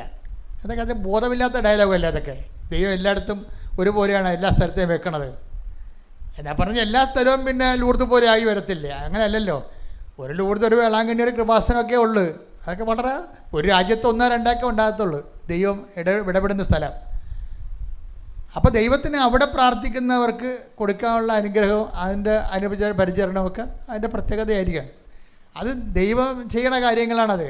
ദൈവം ചെയ്യണ കാര്യങ്ങൾക്ക് വ്യക്തിപരമായ അതിൻ്റെ അകത്ത് വല്ല ക്വാളിറ്റി ഉണ്ടെന്ന് ചോദിച്ചു കഴിഞ്ഞാൽ ദൈവത്തിന് ഒരു ഇനിഷ്യേറ്റീവ് എടുക്കണമല്ലേ അത്. പിന്നെ എന്നോട് ദൈവം കാണിച്ചൊരു കാരുണ്യം എന്ന് പറയുന്നത്, ഞാൻ പണ്ട് വരെ കുഞ്ഞുനാൾ തന്നെ 2 വയസ്സ് മുതൽ മാതാവിൻ്റെ രൂപം കഴുകി വെള്ളം കുടിക്കുന്ന ആളാണ്. വീട്ടിലെ മെയിൻ പരിപാടി അതാണ്. ഇപ്പം എൻ്റെ വീട്ടിലെ രൂപം ലൂർദ് മാതാവിൻ്റെ രൂപമാണ്. അത് ആണ് ഞാൻ അപ്പം എല്ലാ 2-ാം മാസം കൂടുമ്പോൾ തെങ്ങ് കയറുമ്പോൾ കരിക്കും വെള്ളത്തിൽ ആ രൂപം കഴുകും. കഴുകിയിട്ട് ഞങ്ങളെല്ലാവരും കൊണ്ട് ആ വെള്ളം കുടിപ്പിക്കും. മൊത്തം പൊടിയാണത്. അത് പഴയ വീടല്ലേ, വീട്ടിലിരിക്കുന്ന രൂപത്തിൽ പറ്റുന്ന പൊടിയാണ് ഈ 2-ാം മാസം വെള്ളം കഴുകി കുടിപ്പിക്കണത്. അപ്പം നിങ്ങളത് കണ്ടാമിനേഷനാണ്, അണുക്കളാണെന്നൊക്കെ പറയും. അപ്പനി അത് അണുക്കളില്ല അതിൻ്റെ അകത്ത് മാതാവിൻ്റെ ചൈതന്യമേ ഉള്ളൂ. കാര്യം വിശ്വാസത്തിൻ്റെ കണ്ടുകൊണ്ടാണ് അപ്പം കാണുന്നത്. അപ്പം ഞങ്ങളെ പഠിപ്പിച്ചു അങ്ങനെ തന്നെയാണ്. ഒരു പ്രാവശ്യം കോഴി കയറി ആ രൂപം തല്ലി താഴെ ഇട്ട് പൊട്ടിപ്പോയി. പിറ്റേ ദിവസം അപ്പം കിടപ്പായി, ആ കിടന്ന കിടപ്പിൽ മരിച്ചും പോയി. പോകാൻ പോകുന്ന ദിവസം ഒരു നവംബർ 23-ാം തീയതി അപ്പം പറഞ്ഞു, അമ്മ ബോധമില്ല. 23 ദിവസം ബോധമില്ല. അവസാനം അമ്മ അമ്മ അമ്മ എന്ന് വിളിച്ച ദിവസം അപ്പൻ്റെ അമ്മ അന്ന് 90 വയസ്സുണ്ട്, ജീവിച്ചിരിപ്പുണ്ട്. ആൻറ്റിമാർ കൊണ്ടുവന്ന് അപ്പൻ്റെ അമ്മയെ കാണിക്കും. ദേ അച്ചായ അമ്മ. അപ്പം കണ്ണുറക്കണില്ല, അപ്പന് ബോധമില്ലല്ല. ഞാൻ 5 തെങ്കിലും ധ്യാനിപ്പിക്കുമ്പോൾ അവിടെ വെച്ച് അമ്മ എന്നോട് പറഞ്ഞു, അത് അപ്പൻ്റെ അമ്മയല്ല വന്നത്, ഞാനാ വന്നത് നിൻ്റെ അപ്പനെ കൊണ്ടുപോകുന്നത്. എന്താ കാര്യം? അപ്പൻ്റെ ജീവിതവും ഇതുപോലെ ശനിയാഴ്ച ജീവിതമാണ്. എല്ലാ ദിവസവും എന്നെ വിളിച്ച് പള്ളിയിൽ പോകാൻ നേരത്തിന് കൊന്ത എടുത്ത് കൊടുക്കണം, കന്നഡയും കൊന്ത എടുത്ത് കൊടുക്കണം. ആ കൊന്ത അപ്പം മരണം വരെ ഉപയോഗിച്ച നീലക്കൊന്ത മാത്രമേ ഉള്ളൂ. ഇപ്പം ഞാൻ കൃപാസനം കൊന്ത അല്ലേ ഉപയോഗിക്കണത്, അപ്പൻ ഉപയോഗിച്ചിരുന്ന നീലക്കൊന്ത മാത്രമേ ഉപയോഗിക്കത്തുള്ളൂ. അപ്പം തൃശ്ശിനാപ്പള്ളി പട്ടാളത്തിൽ 2-ാം ലോക മഹായുദ്ധത്തിന് അവർ ഹൗസ് കീപ്പർ, ഈ സ്റ്റോർ കീപ്പറായിരുന്നു. തിരിച്ചു പോരുമ്പോൾ അപ്പം മേടിച്ചുകൊണ്ട് പോകുന്നത് ഈ രൂപമാണ്, ഈ ലൂർദ് മാതാവിൻ്റെ. അത്രയും അമയമായി ആത്മബന്ധമാണ്. ആ ആത്മബന്ധത്തിലാണ് ഞങ്ങളെല്ലാം വളർന്നു വന്നത്. അതുകൊണ്ട് ഞാൻ ലൂർദിൽ ധ്യാനിപ്പിക്കാൻ വേണ്ടി അമ്മ എന്നെ വിളിച്ചു, അമ്മ പ്രത്യക്ഷപ്പെട്ട സ്ഥലത്ത്. അപ്പം ഞാൻ അവിടുന്ന് വാങ്ങിച്ചുകൊണ്ട് പോകുന്നത് വീട്ടിൽ കോഴി മറിച്ചിട്ട അതേ രൂപം ഞാൻ ലൂർദിൽ കണ്ട് ആ രൂപം മേടിച്ചുകൊണ്ട് പോകുന്നു. ഇനി തിരിച്ചു കൊണ്ടുപോയി അവിടെ പ്രതിഷ്ഠിക്കണം. ഇതാണ്. അപ്പോൾ ഇതെല്ലാം ഇങ്ങനെ നടക്കണ ഓരോ കാര്യവും അതിൻ്റെ പിന്നിലെല്ലാം ആക്സിഡൻ്റലായിട്ടൊന്നും സംഭവിക്കത്തില്ല. എല്ലാ കാര്യങ്ങളും അതിൻ്റെ പിന്നിലുള്ളൊരു ആത്മബന്ധമുണ്ട്. നിങ്ങൾ ഉടമ്പടിയുമായിട്ട് പോകുമ്പോൾ നിങ്ങൾ ഓർക്കണം, നിങ്ങളുടെ വീട്, ജോലി, വിവാഹം, ജപ്തി, കുടുംബത്തിലെ കേസ് എന്നൊക്കെ പറഞ്ഞ് നിങ്ങൾ പോകാമെങ്കിലും അതിനല്ല ശരിക്കും പറഞ്ഞാൽ ദൈവം നിങ്ങളെ ഉടമ്പടി എടുപ്പിച്ചിരിക്കുന്നത്. എന്തിനാണ്? ദൈവമായിട്ട് ഈ ആത്മബന്ധം ഉണ്ടാകാൻ വേണ്ടിയാണ്. ആത്മബന്ധത്തിൽ അടിക്കടി ഒരു വളർച്ച ഉണ്ടെങ്കിൽ അത് നിങ്ങളെ കീപ്പ് ചെയ്യണമെങ്കിൽ കർത്താവ് നിങ്ങളെ ആ ഒറ്റ കാര്യം കൊണ്ട് തന്നെ അവസാനം വരെ സംരക്ഷിക്കും. ദൈവത്തിനുമായിട്ട് നമുക്കൊരു സ്പെക്കുലേറ്റീവ് റിലേഷൻസ് ഇമ്പോസിബിളാണ്. ദൈവവുമായിട്ട് ഒരു സ്പെക്കുലേറ്റീവ് റിലേഷൻസ്, ആശയപരമായ ഒരു ബന്ധം ദൈവവുമായിട്ട് റിലേഷൻ സാധ്യമല്ല. Because God is a person, not ഒരു A+B² എന്ന് പറഞ്ഞ പോലെ ഒരു ഓൾജിബ്ര ഇക്വേഷൻ അല്ല ദൈവം. ദൈവം ഒരു വ്യക്തിയാണ്. ആ വ്യക്തിയുമായിട്ട് ബുദ്ധിപരമായിട്ടുള്ള ഒരു ബന്ധമല്ല, ഒരു പ്രോബ്ലം സോൾവിങ്ങിൻ്റെ ബന്ധമല്ല നമ്മളുമായിട്ടുള്ളത്. ദൈവമായിട്ടുള്ളത് ആത്മബന്ധമാണ്. അങ്ങോട്ടും ഇങ്ങോട്ടും സ്നേഹിക്കുക. ദൈവം നമ്മളെ സ്നേഹിക്കുന്നു, നമ്മൾ ദൈവത്തെ സ്നേഹിക്കുന്നു. അതിനൊരു ഉടമ്പടി ജീവിതം. കൈയടിച്ച് ശ്രദ്ധിക്കട്ടെ. ഹല്ലേലൂയ, ഹല്ലേലൂയ, ഹല്ലേലൂയ, ഹല്ലേലൂയ, ഹല്ലേലൂയ. മഹത്വം, ആരാധന, ആരാധന.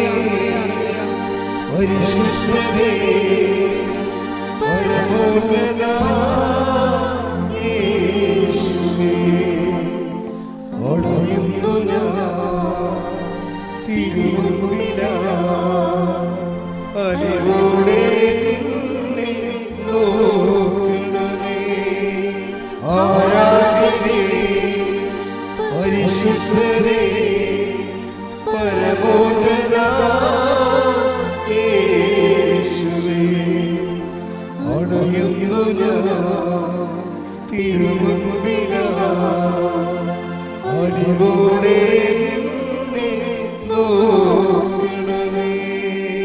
പരിശുദ്ധ പരമദിവ്യകാരുണ്യത്തിന് നേരവും ആരാധനയും സ്തുതിയും പുകഴ്ചയും ഉണ്ടായിരിക്കട്ടെ. പരിശുദ്ധ പരമദിവ്യകാരുണ്യത്തിന് നേരവും ആരാധനയും സ്തുതിയും പുകഴ്ചയും ഉണ്ടായിരിക്കട്ടെ. ദിവ്യയുടെ അമ്മ പറഞ്ഞ കറക്റ്റാണ്.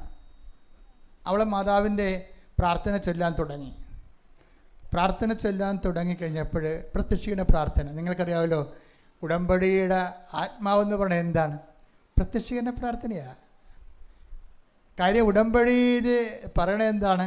ആദ്യത്തെ പ്രത്യക്ഷ പ്രാർത്ഥന എന്ന് പറയണത് മാതാവിൻ്റെ പ്രത്യക്ഷീകരണത്തിൻ്റെ 10-ാം വർഷം തന്ന പ്രാർത്ഥനയാണത്. അപ്പോൾ മാതാവിൻ്റെ പ്രത്യക്ഷീകരണം സഭയെ ഏറ്റെടുക്കാൻ വേണ്ടിയാണ് പ്രത്യക്ഷീകരണ പ്രാർത്ഥന. സഭ ഏറ്റെടുക്കണമെങ്കിൽ എന്ത് ചെയ്യണം? നിങ്ങളെപ്പോലുള്ളവർക്ക് പ്രത്യക്ഷീകരണത്തിൻ്റെ സാക്ഷ്യാനുഭവം കിട്ടണം. അങ്ങനെ ഒരു 10,000 സാക്ഷ്യാനുഭവങ്ങളാകുമ്പോൾ സഭയ്ക്ക് മനസ്സിലാകും ഇത് പ്രത്യക്ഷീകരണം ലോകം മുഴുവനും അറിയേണ്ടതും എല്ലാവർക്കും അനുഗ്രഹം ലഭിക്കേണ്ടതും ആ പ്രത്യക്ഷീകരണത്തിൻ്റെ കണ്ടൻറ്റ് ദുരന്തമുണ്ടാകാൻ പോണ് പ്രാർത്ഥിക്കണമെന്നുള്ള ദൈവത്തിൻ്റെ മനസ്സ് സഭ ഏറ്റെടുക്കേണ്ടതാണ്. അല്ല, ഇവിടെ കുറച്ച് പേര് രോഗസൗഖ്യം സംഭവിക്കണമല്ല വിഷയമല്ല ഇത്. അപ്പം അതുകൊണ്ട് തന്നെ ആഴമായ ഉടമ്പടി അനുഭവങ്ങളാണ് അച്ഛൻ എപ്പോഴും നോക്കണത്. ആഴമായ ഉടമ്പടി അനുഭവങ്ങൾ. അതുകൊണ്ടാണ് ഞാൻ നിങ്ങളെ എപ്പോഴും ശാസിക്കണം. എന്താ കാര്യം? നിങ്ങളുടെ ദുർമേധസ്സൊക്കെ വെട്ടിക്കളഞ്ഞിട്ട് കറക്റ്റ് ആ ഉടമ്പടിയിലേക്ക് നിങ്ങൾ എടുത്തു വെക്കപ്പെടുകയും ഉടമ്പടി ചെയ്തിട്ട് നിലവാരമുള്ള ഞെട്ടിപ്പിക്കുന്ന ഉടമ്പടി ഇടപെടലുകൾ ദൈവം നടത്തണം. ഇന്ന് വരെ ഈ പ്രത്യക്ഷീകരണത്തിന് ആനുപാതികമായ ഒരു ദൈവിക ഇടപെടൽ ഉണ്ടായിട്ടില്ല. അവർ നക്കാപ്പിച്ച അനുഗ്രഹത്തിനും വീട് പോയി ജോലി പോയി വെള്ളം കയറി എന്നൊക്കെ പറഞ്ഞുകൊണ്ട് യേശുവേ സ്തോത്രം, വീട് കിട്ടി, ജോലി കിട്ടി, PR കിട്ടി, യേശുവേ സ്തോത്രം എന്നൊക്കെ പറഞ്ഞുകൊണ്ടുള്ള ചെറിയ കലാപരിപാടി അല്ലാതെ വേറെ ഒരു 50% ആൾക്കാരും പ്രത്യക്ഷീകരണത്തെ അഡ്രസ്സ് ചെയ്യണില്ല. പക്ഷേ പ്രത്യക്ഷീകരണത്തെ അഡ്രസ്സ് ചെയ്യുന്ന ഒരു തലമുറ ഇവിടെ വരും. പ്രത്യക്ഷീകരണത്തെ അഡ്രസ്സ് ചെയ്തുകൊണ്ട് ദുരന്തമുണ്ടാകാൻ പോലെ പ്രാർത്ഥിക്കണം എന്ന് പറഞ്ഞ അമ്മയുടെ പ്രത്യക്ഷീകരണ സന്ദേശം ലോകത്ത് സഭയെ കൊണ്ട് ഏറ്റെടുപ്പിക്കുന്ന യഥാർത്ഥ അഭിഷിക്തർ ഉടമ്പടിയിൽ വരും. എന്താ കാരണം വെച്ച് കഴിഞ്ഞാൽ അതിലേക്ക് ഉള്ള ഒരുക്കപ്പെടലും നമ്മൾ കാണുന്നുണ്ട്. ചില ആൾക്കാരുടെ സാക്ഷ്യങ്ങൾ കേൾക്കുമ്പോൾ മനസ്സിലാകും അടുത്ത തലമുറ ഇതിനേക്കാൾ യഥാർത്ഥ ഉടമ്പടിയുടെ ആത്മാവിലേക്ക് പ്രവേശിച്ചുകൊണ്ട് പ്രത്യക്ഷീകരണത്തിൻ്റെ ദൈവ വെളിച്ചം കാണിക്കുന്ന സാക്ഷ്യങ്ങൾ പറയുമെന്ന്. അപ്പം അതിനുവേണ്ടിയാണ് ഞാൻ എപ്പോഴും നിങ്ങളെ ആധ്യാത്മികമായിട്ട് ഒരുക്കണത്. വിശ്വാസം എന്ന് പറയുന്നത് ഒരു മനുഷ്യൻ ദൈവ സ്വഭാവത്തിലേക്ക് കൺവേർട്ട് ചെയ്യുന്നതിന് ഉപയോഗിക്കുന്ന ടൂള് മാത്രമാണ്. Faith is only an instrument that make us holy and divine people. ദൈവ സ്വഭാവത്തിലേക്ക് നമ്മൾ ഒരുക്കുന്ന ഒരു ടൂളാണ്. അത് ഒരുക്കുന്ന അനുസരിച്ച് വിശ്വാസത്തിൻ്റെ പേരുകൾ ദൈവം മാറ്റിക്കൊണ്ടേയിരിക്കും. വിശ്വാസത്തെ സുഹൃതം കൊണ്ടും, സുഹൃതത്തെ ജ്ഞാനം കൊണ്ടും, ജ്ഞാനത്തെ ആത്മസംയമനം കൊണ്ടും, ആത്മസംയമനത്തെ ക്ഷമ കൊണ്ടും, ക്ഷമയെ ഭക്തി കൊണ്ടും, ക്ഷമയെ ഭക്തി കൊണ്ടും, ഭക്തിയെ സഹോദര സ്നേഹം കൊണ്ടും, ഭക്തിയെ സഹോദര സ്നേഹം കൊണ്ടും, സഹോദര സ്നേഹത്തെ ഉപവി കൊണ്ടും സമ്പൂർണ്ണമാക്കാൻ നന്നായി ഉത്സാഹിക്കുവിൻ. അപ്പൊ വിശ്വാസത്തെ സമ്പൂർണ്ണമാക്കുന്ന ഘടകങ്ങളാണ് എന്തൊക്കെയാണ്? 2 Petrus 1:5 വിശ്വാസത്തെ സമ്പൂർണ്ണമാക്കുന്ന ഘടകങ്ങൾ എന്തൊക്കെയാണ്? വിശ്വാസത്തെ സുഹൃതം കൊണ്ടും, സുഹൃതത്തെ ജ്ഞാനം കൊണ്ടും, ജ്ഞാനത്തെ ആത്മസംയമനം കൊണ്ടും, ആത്മസംയമനത്തെ ക്ഷമ കൊണ്ടും, ക്ഷമയെ ഭക്തി കൊണ്ടും, ഭക്തിയെ ഉപവി കൊണ്ടും സമ്പൂർണ്ണമാക്കുവിൻ. അപ്പോൾ ഉപവി എന്ന് പറഞ്ഞാൽ എന്താണ്? അപ്പോഴേ വിശ്വാസം തന്നെയാണ്. അതിൻ്റെ സമ്പൂർണ്ണമാക്കപ്പെട്ട വിശ്വാസ രൂപമാണ് ഉടമ്പടി ക്ഷമയെന്ന് ഉപവി എന്ന് പറയണത്. അപ്പോഴേ ഇത് സമ്പൂർണ്ണമാകുമ്പോഴേ ഉടമ്പടി ജീവിതമാണ് വിശ്വാസത്തെ സമ്പൂർണ്ണമാക്കുന്നത്. മനസ്സിലായില്ലേ? കാര്യം ഇതെല്ലാം ഈ ജ്ഞാനവും ഈ ഉപവിയും ഈ ക്ഷമയും അതുപോലെ തന്നെ ആത്മസംയമനവും അതുപോലെ തന്നെ പരസ്പര സ്നേഹവും എല്ലാം ഒത്തിണങ്ങിയ സമ്പൂർണ്ണ ദൈവിക പദ്ധതിയാണ് ഉടമ്പടി. ഉടമ്പടി സത്യസന്ധമായ ഒരു മനുഷ്യൻ്റെ അടുത്ത് ഇൻവെസ്റ്റ് ചെയ്ത് കഴിഞ്ഞാൽ വിശ്വാസം അതിൻ്റെ സമ്പൂർണ്ണ വളർച്ച നിന്നിൽ പ്രാപിക്കും. ശ്രദ്ധിക്കട്ടെ. ഹല്ലേലൂയ.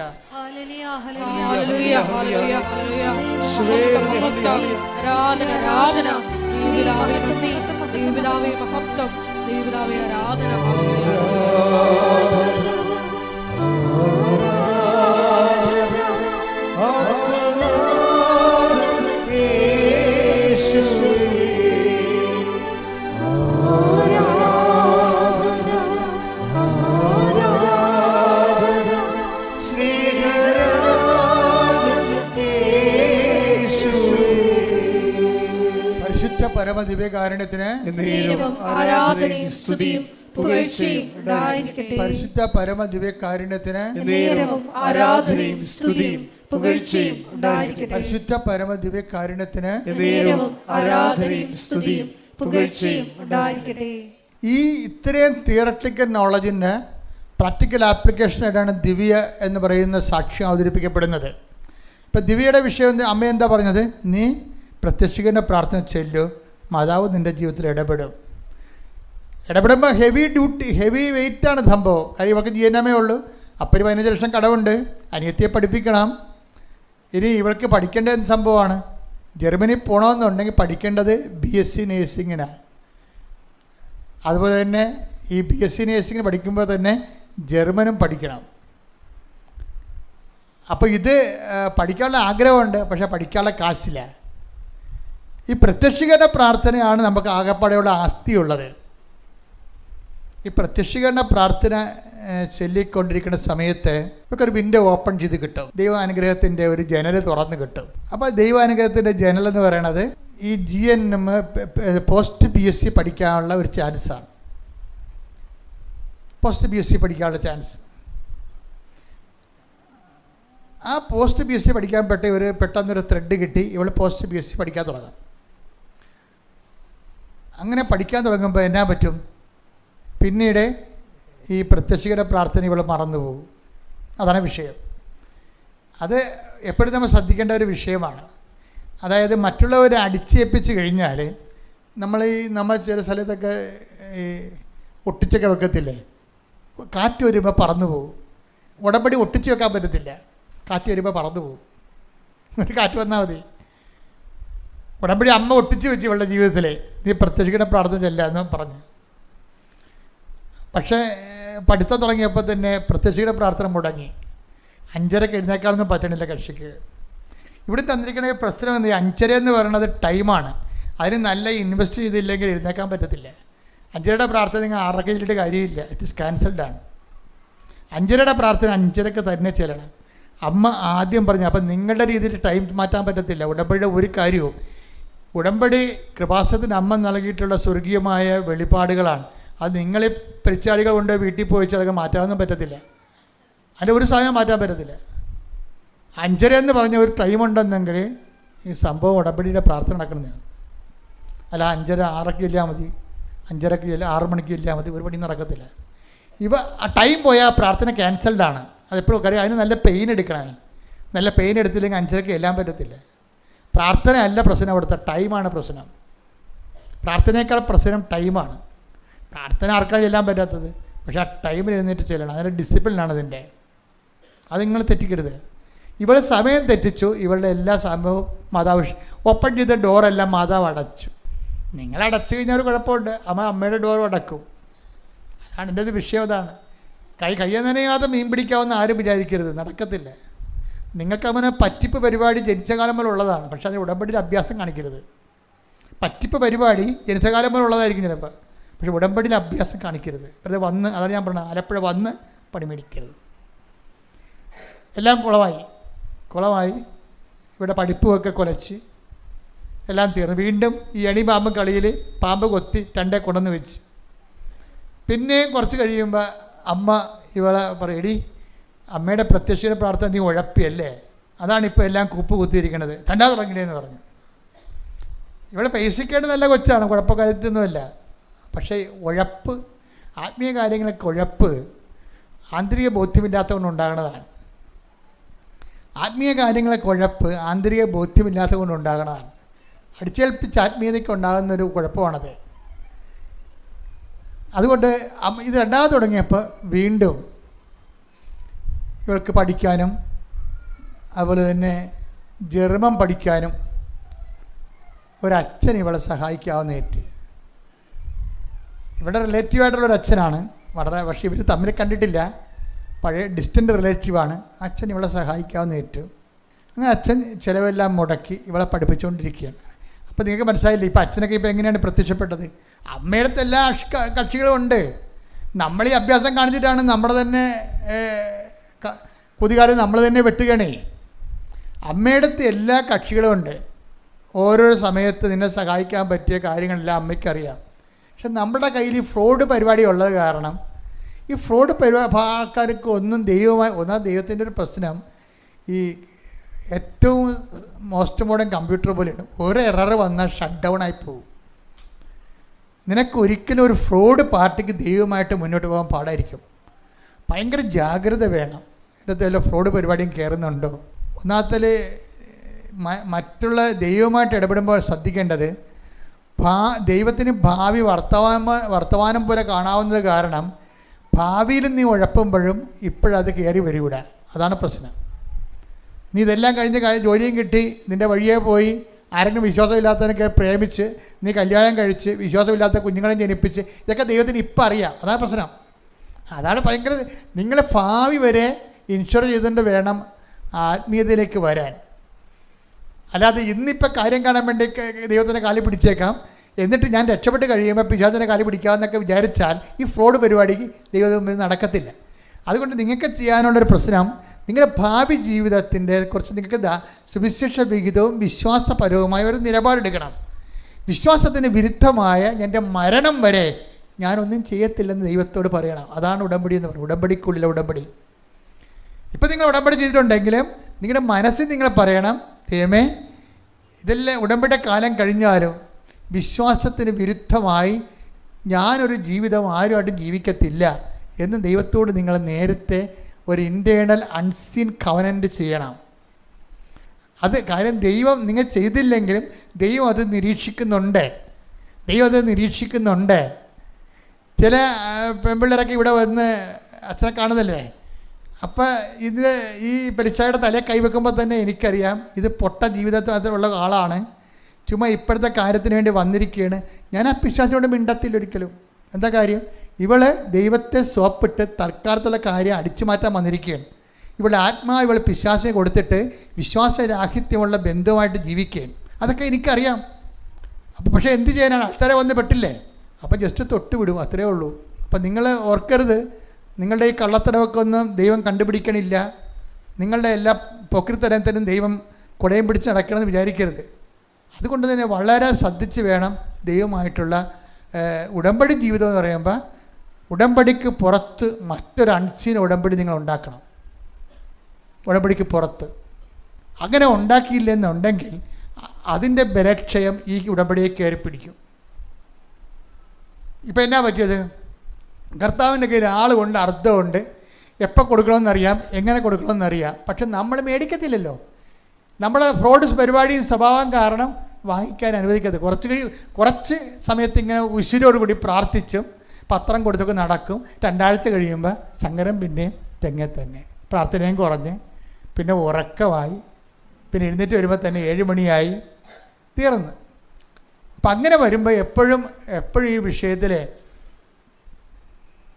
നമുക്ക് വ്യക്തമായ ഒരു ഡിസിപ്ലിൻ ലൈഫ് നമ്മൾ ആദ്യം ദൈവമായിട്ടുള്ള റിലേഷൻ ഉറപ്പ് വരുത്തണം. ഇത് ഉടമ്പടിയിലെ സീരിയസ് വിഷയമാണ്.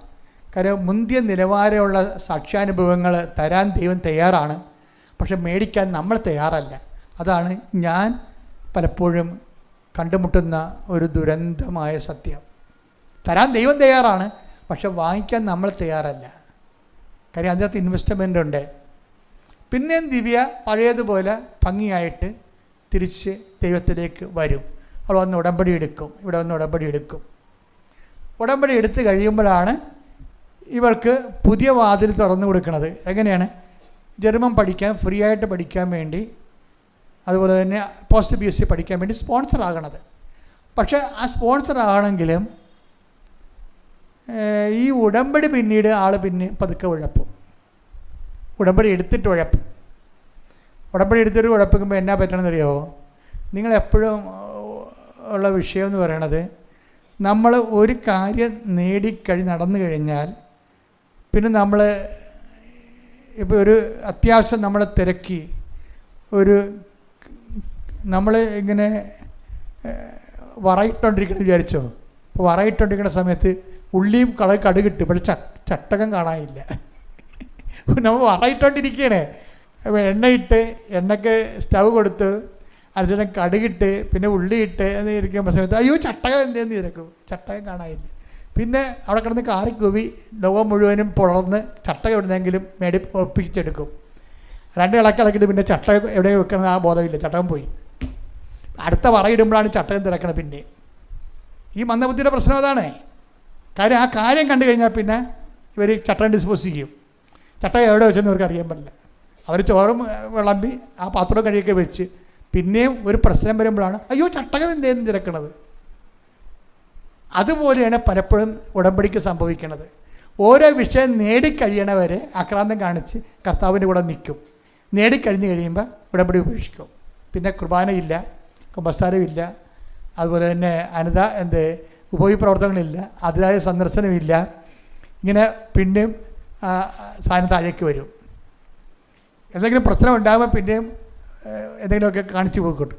അപ്പോൾ ഇങ്ങനെ എല്ലാം കാണിച്ചു കൂട്ടുന്ന പരിപാടികളാണ് ഉള്ളത് ഉടമ്പടിയിൽ പലതും. പലർക്കും പറഞ്ഞ അബദ്ധം ദൈവത്തിനറിയാം ഇതെല്ലാം കാണിച്ചു കൂട്ടുകയാണ്. എന്തൊക്കെ അടിച്ചു മാറ്റാൻ വേണ്ടി, ദൈവത്തിൻ്റെ എന്തൊക്കെ അടിച്ചു മാറ്റാൻ വേണ്ടി എന്തൊക്കെ കാണിച്ചു കൂട്ടുന്ന വരും. അല്ല ആത്മബന്ധവും ആ ദൈവിക സ്വഭാവത്തിലേക്ക് ആ വ്യക്തി പ്രക്രിയപരമായിട്ട് വളർന്നു വരണത് ഒന്നും ഇല്ല സംഭവം. അതുതന്നെ ഇവക്കും സംഭവിച്ചത്. പക്ഷെ ഈ ഒറ്റ നടക്ക പോകത്തില്ല. റൈറ്റിങ് ഒരു പരീക്ഷ പോയി എഴുതി, ഗോവയിൽ പോയി എഴുതിയതാണ്. ഉടമ്പടി ഉഴപ്പി ഒരു പരീക്ഷ എഴുതിപ്പോയി, ഗോവയിൽ പോയി എഴുതി. 4 മൊഡ്യൂൾസാണ് ഉള്ളത്: റൈറ്റിംഗ്, സ്പീക്കിംഗ്, റീഡിങ്, ലിസണിങ്. പാവം 4ലും തോറ്റ്, കാശും പോയി. ഓരോ ലക്ഷം രൂപ വേണം ഇതൊക്കെ എടുക്കണമെങ്കിൽ. ഇങ്ങനെ തോക്കണതനുസരിച്ച് ഓരോ ലക്ഷം പോയിക്കൊണ്ടിരിക്കും. ഇല്ലാത്ത വീട്ടിൽ നിന്ന് മാന്തി തിരികണത്. അപ്പനും അമ്മയും രോഗിയായി. അപ്പോൾ ഒരേ കളിയും കച്ചവടം പോണ സംഭവമേ. എന്തെങ്കിലും ഒരു തൽക്കാലത്തേക്ക് ഇങ്ങനെ ചൂണ്ടയിട്ട് ചെറിയ മീൻ ഇട്ടിട്ട് വലിയ മീൻ പിടിക്കാമെന്നും പറഞ്ഞ് ചൂണ്ടയിടാൻ വേണ്ടിയാണ് ഈ ഉടമ്പടിക്ക് വരുന്നത് ചില ആൾക്കാർ വന്നത്. വലിയ മീൻ പിടിച്ചിട്ട് അവസാനം നിങ്ങളെയും കൊണ്ട് അത് പോകും. അതാണ് വിഷയം. അപ്പോൾ ബുദ്ധി മോശവ, അടിവലിവ ഒന്നും ഉടമ്പടി കാണിക്കരുത്. ദൈവത്തോടാണ്. എന്തെങ്കിലും നേടിയെന്ന് പറയുമ്പോൾ പിന്നെ പ്രാർത്ഥനയില്ല, ഉപവാസമില്ല, ആദ്യം കാണിച്ച തീഷ്ണതയില്ല. ഏറ്റവും വലിയ ഗതികേട് ദൈവം ഇത് നോക്കിക്കൊണ്ടിരിക്കണം എന്നാണ് പറയണത്. നിങ്ങൾ വിചാരിക്കണം ദൈവം നോക്കണില്ലെന്നാണ്. ദൈവം നോക്കിക്കൊണ്ടിരിക്കണം എന്ന് പറയണം. നിങ്ങളുടെ ആത്മീയ വളർച്ചയും തളർച്ചയും ദൈവം അസസ്മെൻറ്റ് ചെയ്യുന്നുണ്ട്. അതുകൊണ്ടാണല്ലോ ബൈബിൾ തീരാൻ നേരത്ത് ഇങ്ങനെ പറയണത്, നിനക്ക് മുമ്പുണ്ടായിരുന്ന സ്നേഹം ഇന്നില്ലെന്ന് പറയണില്ലേ? ഇടയ്ക്കിടയ്ക്ക് ഞാൻ പറയാറുണ്ട് അല്ലേ? വെളിപാട് 2 പറഞ്ഞ വായിച്ചേ. ശ്രുതികട ഹല്ലേലൂയ ഹല്ലേലൂയ ഹല്ലേലൂയ ഹല്ലേലൂയ. വെളിപാട് 2:4. വെളിപാട് 2:4. എങ്കിലും നിനക്കെതിരെ എനിക്കൊന്ന് പറയാനുണ്ട്. നിനക്ക് ആദ്യമുണ്ടായിരുന്ന സ്നേഹം നീ കൈവെടിഞ്ഞു. അതിനാൽ നീ ഏതവസ്ഥയിൽ നിന്നാണ് അധപ്പതിച്ചതെന്ന് ചിന്തിക്കുക. അനുദപിച്ച് ആദ്യത്തെ പ്രവർത്തികൾ ചെയ്യുക. ഏതവസ്ഥയിൽ നിന്നാണ് അധപ്പതനം എന്നാ വിളിക്കണത് ഈ സംഭവത്തിന്? ഉടമ്പടിയിൽ എന്തെങ്കിലും തരത്തിൽ നിനക്ക് പാളിച്ച പറ്റിയ ദൈവം അതിനെ വിളിക്കണ പേര് അധപ്പതനം എന്നാണ്. ഈ അധപ്പതനിച്ച് വാദപ്പനിയും പിടിച്ച് പോയിരിക്കുന്ന പണ്ടാരത്തിന് ദൈവം തിരിഞ്ഞു നോക്കത്തില്ല. അധപ്പതിച്ച സാധനമാണത്. അതുകൊണ്ട് ഏത് അവസ്ഥയിൽ നിന്നാണ് നീ അധപ്പതിച്ചത് എന്ന് ചിന്തിക്കുവാൻ ആ അവസ്ഥ വീണ്ടെടുക്കേണ്ടി വരും. ഇപ്പം 3-4 തോറ്റില്ലേ, പിന്നെ ഇവളിനെ തോക്കും. 2 കൊല്ലം മൊത്തം തോക്കുമ്പോൾ കുടുംബം വെളുത്ത് വരും. പിന്നെ ഉടമ്പടി ഇവിടെ കറക്റ്റ് ചെയ്യും. ഇതിൻ്റെ ആവശ്യമില്ലേ. ഉടമ്പടി പോലെ ടൈം ഷോർട്ട് ചെയ്യണ ഒരു സംഭവം ലോകത്ത് ഇന്ന് വരെ ഇല്ല. ടൈം ഇങ്ങനെ തോറ്റ് ലാഗ് ചെയ്യുമ്പോൾ അർത്ഥം എന്താണ്? ആ ഉടമ്പടി ദൈവം അംഗീകരിച്ചിട്ടില്ലെന്നാണ്. എന്താണ് ഉടമ്പടിക്ക് പകരം എന്തോ ഉടായിപ്പാണ് ഇവളെ ചെയ്തിരിക്കണത്. പിന്നെ ഇവൾക്ക് ചില ആൾക്കാർ 3ാമത് പുതുക്കിയാലേ പഠിക്കത്തുള്ളൂ. അതാണ് ഞാൻ നിങ്ങളോട് പറയണത്. അച്ഛൻ്റെ ടോക്ക് നിങ്ങൾ എപ്പോഴും കേട്ടോണ്ടിരിക്കണമെന്ന്.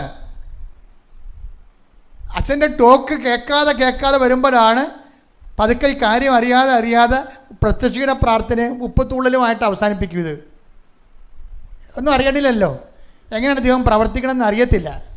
അത് 2 കാര്യങ്ങൾ ചെയ്യണം നിങ്ങൾ ഹോംവർക്കായിട്ട്. ഒന്ന്, ഉടമ്പടി ധ്യാനം കൂടണം എല്ലാ ചൊവ്വാഴ്ചയും, അത് ഷെയർ ചെയ്യണം. പിന്നെ എന്ത് ചെയ്യണം? പിന്നെ സാക്ഷ്യങ്ങൾ കേൾക്കണം, അത് ഷെയർ ചെയ്യണം. ദൈവത്തിന് എപ്പോഴും നമ്മൾ ദൈവത്തിൻ്റെ നമ്മൾ അക്കൗണ്ട് ലോസിൽ നിൽക്കരുത്. അക്കൗണ്ട് ക്ലിയർ ആയിരിക്കണം. അവിടെ വളരെ ഉത്തരവാദിത്തപ്പെട്ട ഒരു പരിപാടിയാണ് ഉടമ്പടി. ഇവൾ തോറ്റ് അവസാനം ഉടമ്പടി എല്ലാം കറക്റ്റ് ചെയ്യാൻ തുടങ്ങി, ഉപവിപ്രവർത്തനങ്ങൾ ചെയ്യാൻ തുടങ്ങി, അനാഥാലയങ്ങളിൽ പോകാൻ തുടങ്ങി, കുർബാന മുടക്കാതിരിക്കാൻ തുടങ്ങി, കുടുംബ പ്രാർത്ഥന കറക്റ്റ് ചെയ്ത്, പ്രേക്ഷിത പ്രവർത്തനങ്ങൾ ചെയ്ത് എല്ലാം പിന്നീട് ഏതവസ്ഥയിൽ നിന്നാണ് അധപ്പതിച്ചത് എന്ന് ചോദിച്ചിട്ട് എന്താ ബൈബിൾ പറയണത്? നീ ആ അവസ്ഥയിലേക്ക് തിരിച്ചു വരണമെന്ന്. അതാണ് വിഷയം. ഉടമ്പടി തിരിച്ചു വരണം. ഇവിടെ തിരിച്ചു വന്നു, ദിവ്യ തിരിച്ചു വന്നപ്പോൾ എന്താ സംഭവിക്കണത്? തിരിച്ചു വന്നപ്പോൾ അവൾ ഉടമ്പടിയുടെ പ്രയോഗങ്ങളെല്ലാം പഠിച്ചു. അപ്പോൾ ഉടമ്പടിയുടെ ക്ലാസ്സിൽ, ഇവരുടെ ക്ലാസ്സിൽ പേന വരെ അവിടുന്ന് തരികയാണ്. നമ്മുടെ കയ്യിൽ ഒന്നും ഉണ്ടാകാൻ പാടില്ല. എന്നിട്ട് ഇവൾ ജീൻസിൻ്റെ പോക്കറ്റിൽ 2 തരി ഉപ്പെടുത്തിട്ട്, അപ്പോൾ ആളിപ്പോൾ വിശ്വാസത്തിലേക്കായി, ഉടമ്പടി വിശ്വാസ പ്രയോഗത്തിലേക്കായി. എന്നിട്ട് ഈ ഉടമ്പടി കാശിരം എടുത്തിട്ട് ബെൽറ്റിൻ്റെ ബക്കിൾസിൻ്റെ ഉള്ളിലാക്കി. അപ്പോൾ കണ്ട ബക്കിൾസ് എന്നേ പറയത്തുള്ളത്. എന്നിട്ട് പീരീഡ്സ് വരുമ്പോൾ പെൺപിള്ളേർ വയറ് പൊത്തത്തില്ല, വേദനിച്ച്, അതുപോലെ വയറും പൊത്തിയാണ് അകത്ത് കയറണം. അപ്പോൾ അവർ ഓർത്ത് ഇതിൻ്റെ എന്താ മറ്റ് വേദന വല്ലതും ആണെന്ന് വിചാരിച്ചുകൊണ്ട് അവർ പരിശോധിക്കാനൊന്നും നിന്നില്ല. സംഭവം പൊത്തിപ്പിടിച്ചിരിക്കുന്നത് എന്താണ്? മാതാവിൻ്റെ കാശുരൂപമാണ്. എന്താ പ്രശ്നം വെച്ച് കഴിഞ്ഞാൽ, എങ്ങനെയാണ് ഏതവസ്ഥയിൽ നിന്നാണ് അധപ്പതിച്ചതെന്ന് ഇനിയിപ്പോൾ മനസ്സിലായി. എന്താണ്? അമ്മയല്ലാതെ ഇനി മേൽഗതി ഇല്ലെന്ന് മനസ്സിലായി. അത് അനുഭവങ്ങളിലൂടെയാണ്. ഉഴപ്പി പണി മേടിച്ച് പഠിച്ചതാണേ. ഇപ്പോൾ അവർക്ക് കാര്യങ്ങളെല്ലാം മനസ്സിലായി. അവസാന കാലങ്ങളിൽ എല്ലാ പാസ്പോർട്ടിൻ്റെ ഓരോ പേജിനും ഉടമ്പടി തൈലവൾ തേക്കും. ദൈവത്തിന് ഇപ്പോൾ ബോധ്യപ്പെട്ട് ഇത് കർത്താവിൻ്റെ കുഞ്ഞാണെന്നുള്ളത് ദൈവത്തിന് മനസ്സിലായി. കാര്യം എന്താണ്? അവൾ അത്രയ്ക്ക് താഴേക്ക് വന്നിട്ട്, എൻ്റെ കഴിവല്ല കർത്താവേ, not by merit but by grace. അപ്പോൾ റൈറ്റിങ്ങിൻ്റെ പരീക്ഷയ്ക്ക് ആണ് എപ്പോഴും പ്രശ്നം. റൈറ്റിങ്ങിൻ്റെ പരീക്ഷയ്ക്ക് ഇത്രയും കഷ്ടപ്പെട്ട് പരീക്ഷ എഴുതാൻ പോയിട്ട് അവൾ മാത്രം ജയിച്ചു. അതാണ്. അപ്പം നിലപാടിലേക്ക് വരുമ്പോൾ വിഷയം മാറും. ദൈവത്തിൻ്റെ മക്കളെ എപ്പോഴും പ്രശ്നമേ, നിങ്ങളെക്കുറിച്ചാണ് ചിന്തിക്കണത്. ദൈവത്തെക്കുറിച്ച് ചിന്തിക്കണം. എന്നിട്ട് ഉടമ്പടി കറക്റ്റ് ചെയ്യണം. അപ്പം ഞാൻ ഈ ഉടമ്പടിയിലാണെന്ന് ദൈവത്തിന് തോന്നിയാൽ, അങ്ങനെ ദൈവത്തിന് ഒരു നിമിഷം തോന്നിയാൽ മതി നിങ്ങൾ ഉടമ്പടിയിലാണെന്ന്. അതിൻ്റെ റിസൾട്ട് ഉടനെ വരും. പിന്നെ എന്താ പറയണത്? പിന്നെ ആൾ ക്ലിയറായി ഉടമ്പടി മെയിൻറ്റെയിൻ ചെയ്യാൻ തുടങ്ങിയപ്പോൾ പെട്ടെന്നാണ് പിന്നെ ഇൻ്റർവ്യൂ നടക്കുന്നത്. പെട്ടെന്ന് വിസയായി. ഇന്ന് ദിവ്യ കയറിപ്പോകണം ജർമ്മനിയിലേക്ക് ഈ ഞായറാഴ്ച. അതെന്താ വ്യത്യാസം നോക്കിയേ? ആ പ്രോസസ്സിങ് കണ്ടില്ലേ? ഒരു GNM നേഴ്സ് എത്ര പെട്ടെന്നാണ് ഒരു ഉടമ്പടി എന്ന ഒരു പ്രത്യക്ഷീകരണ പ്രാർത്ഥനയെ തുടങ്ങി ഉടമ്പടിയിലൂടെ എങ്ങനെയാണ് ഒരു ജീവിതം മൊത്തം തിരിച്ചു പിടിക്കണത്. അപ്പം അമ്മയ്ക്ക് നീ എത്ര തകർന്ന് കിടക്കുകയാണെങ്കിലും നിന്നെ ഉയർത്താൻ അമ്മയ്ക്ക് പറ്റും. പക്ഷെ നീ എന്ത് ചെയ്യണം? നീ ആദ്യം ഉടമ്പടിയിൽ ആ ഉടമ്പടിക്ക് അനുയോജ്യമായിട്ടുള്ള ജീവിത രീതി കൈവരിച്ചിട്ട് ദൈവത്തിന് തോന്നണം നീ ഉടമ്പടിയിലാണെന്ന്. അവിടുന്ന് തൻ്റെ ദാസിയുടെ വിനീതാവസ്ഥ ഉണ്ടാ, നോട്ട് ബൈ മെറിറ്റ്, എൻ്റെ കഴിവല്ല കർത്താവേ, ഇനി ഞാൻ രക്ഷപ്പെടുകയാണെങ്കിൽ അത് നിൻ്റെ കഴിവ് കൊണ്ട് മാത്രമാണ്. അത് പറയാനാണ് ഈ ഉടമ്പടിയുടെ നേർച്ച വസ്തുക്കൾ, ഉടമ്പടി കാശുരൂപം, ഉടമ്പടി തൈല, ഉടമ്പടി ഉപ്പ് എല്ലാം പ്രയോഗിക്കുന്നത്. അവസാനത്തെ പിടിവള്ളി പോലെ അപ്പം ദൈവത്തിന് തൻ്റെ ദാസിയുടെ വിനീതാവസ്ഥയെ ദൈവം തെക്കൻ പാർത്തിട്ട് അവളെ ലിഫ്റ്റ് ചെയ്ത് വിടും. നീ എത്ര താഴ്ന്ന് കിടന്നാലും നിന്നെ ഉയർത്താനുള്ള പോംവഴികളും പദ്ധതികളും ദൈവത്തിൻ്റെ കയ്യിലുണ്ട്. ആ ബ്ലൂ പ്രിൻ്റ് വാങ്ങിക്കാൻ വേണ്ടി നീ ഉടമ്പടിയെ അർത്ഥവത്തായിട്ട് ഉപയോഗിക്കാൻ വേണ്ടി ഇന്നും മുതൽ പ്രത്യേകം ശ്രദ്ധിക്കണം. ഓരോ പുതുക്കവും ദൈവ സ്വഭാവത്തിലേക്കുള്ള പുതുക്കമായി മാറാൻ ദൈവം നിന്നെ അനുഗ്രഹിക്കട്ടെ. പിതാവിൻ്റെയും പുത്രൻ്റെയും പരിശുദ്ധാത്മാവിൻ്റെയും നാമത്തിൽ. വ്യക്തിപരമായ പ്രാർത്ഥനകളുടെയും ജീവിത സമർപ്പണ പ്രാർത്ഥനകളുടെയും സമയമാണ്. പരിശുദ്ധ പരമാദിവ്യ കാരുണ്യത്തിന് നേരവും ആരാധനയും സ്തുതിയും പുകഴ്ചയും ഉണ്ടായിരിക്കട്ടെ. പരിശുദ്ധ പരമാദിവ്യ കാരുണ്യത്തിന് നേരവും ആരാധനയും സ്തുതിയും പുകഴ്ചയും ഉണ്ടായിരിക്കട്ടെ. പരിശുദ്ധ പരമാദിവ്യ കാരുണ്യത്തിന് നേരവും ആരാധനയും സ്തുതിയും പുകഴ്ചയും ഉണ്ടായിരിക്കട്ടെ. നമുക്കെല്ലാവർക്കും കൃപാസനം പ്രത്യക്ഷീകരണ മധ്യസ്ഥ പ്രാർത്ഥന ഏറ്റുചൊല്ലി പ്രാർത്ഥിക്കാം. അമ്മേ പരിശുദ്ധ അമ്മേ, പരിശുദ്ധ അമ്മേ, ദൈവമാതാവേ, കൃപാസനത്തിലൂടെ ഞങ്ങൾക്കും ഞങ്ങളുടെ ദേശത്തിനും അമ്മ മധ്യസ്ഥം തേടിത്തന്ന എല്ലാ അനുഗ്രഹങ്ങൾക്കും കൃപകൾക്കും ഞങ്ങളിപ്പോൾ ഹൃദയം നിറഞ്ഞ നന്ദി പറയുന്നു. സ്തുതിച്ചു പ്രാർത്ഥിക്കാം. Hallelujah, hallelujah. നാളിതുവരെ ഞങ്ങൾക്ക് ലഭിച്ച എല്ലാ കൃപകൾക്കും അനുഗ്രഹങ്ങൾക്കും നന്ദി പറയുന്നു. ഹല്ലേലൂയ, ഹല്ലേലൂയ. മഹത്വം, മഹത്വം, ആരാധന, ആരാധന. ദൈവപിതാവേ നന്ദി, പിതാവേ മഹത്വം, ദൈവപിതാവേ ആരാധന. ദിവ്യകാരുണ്യത്തെ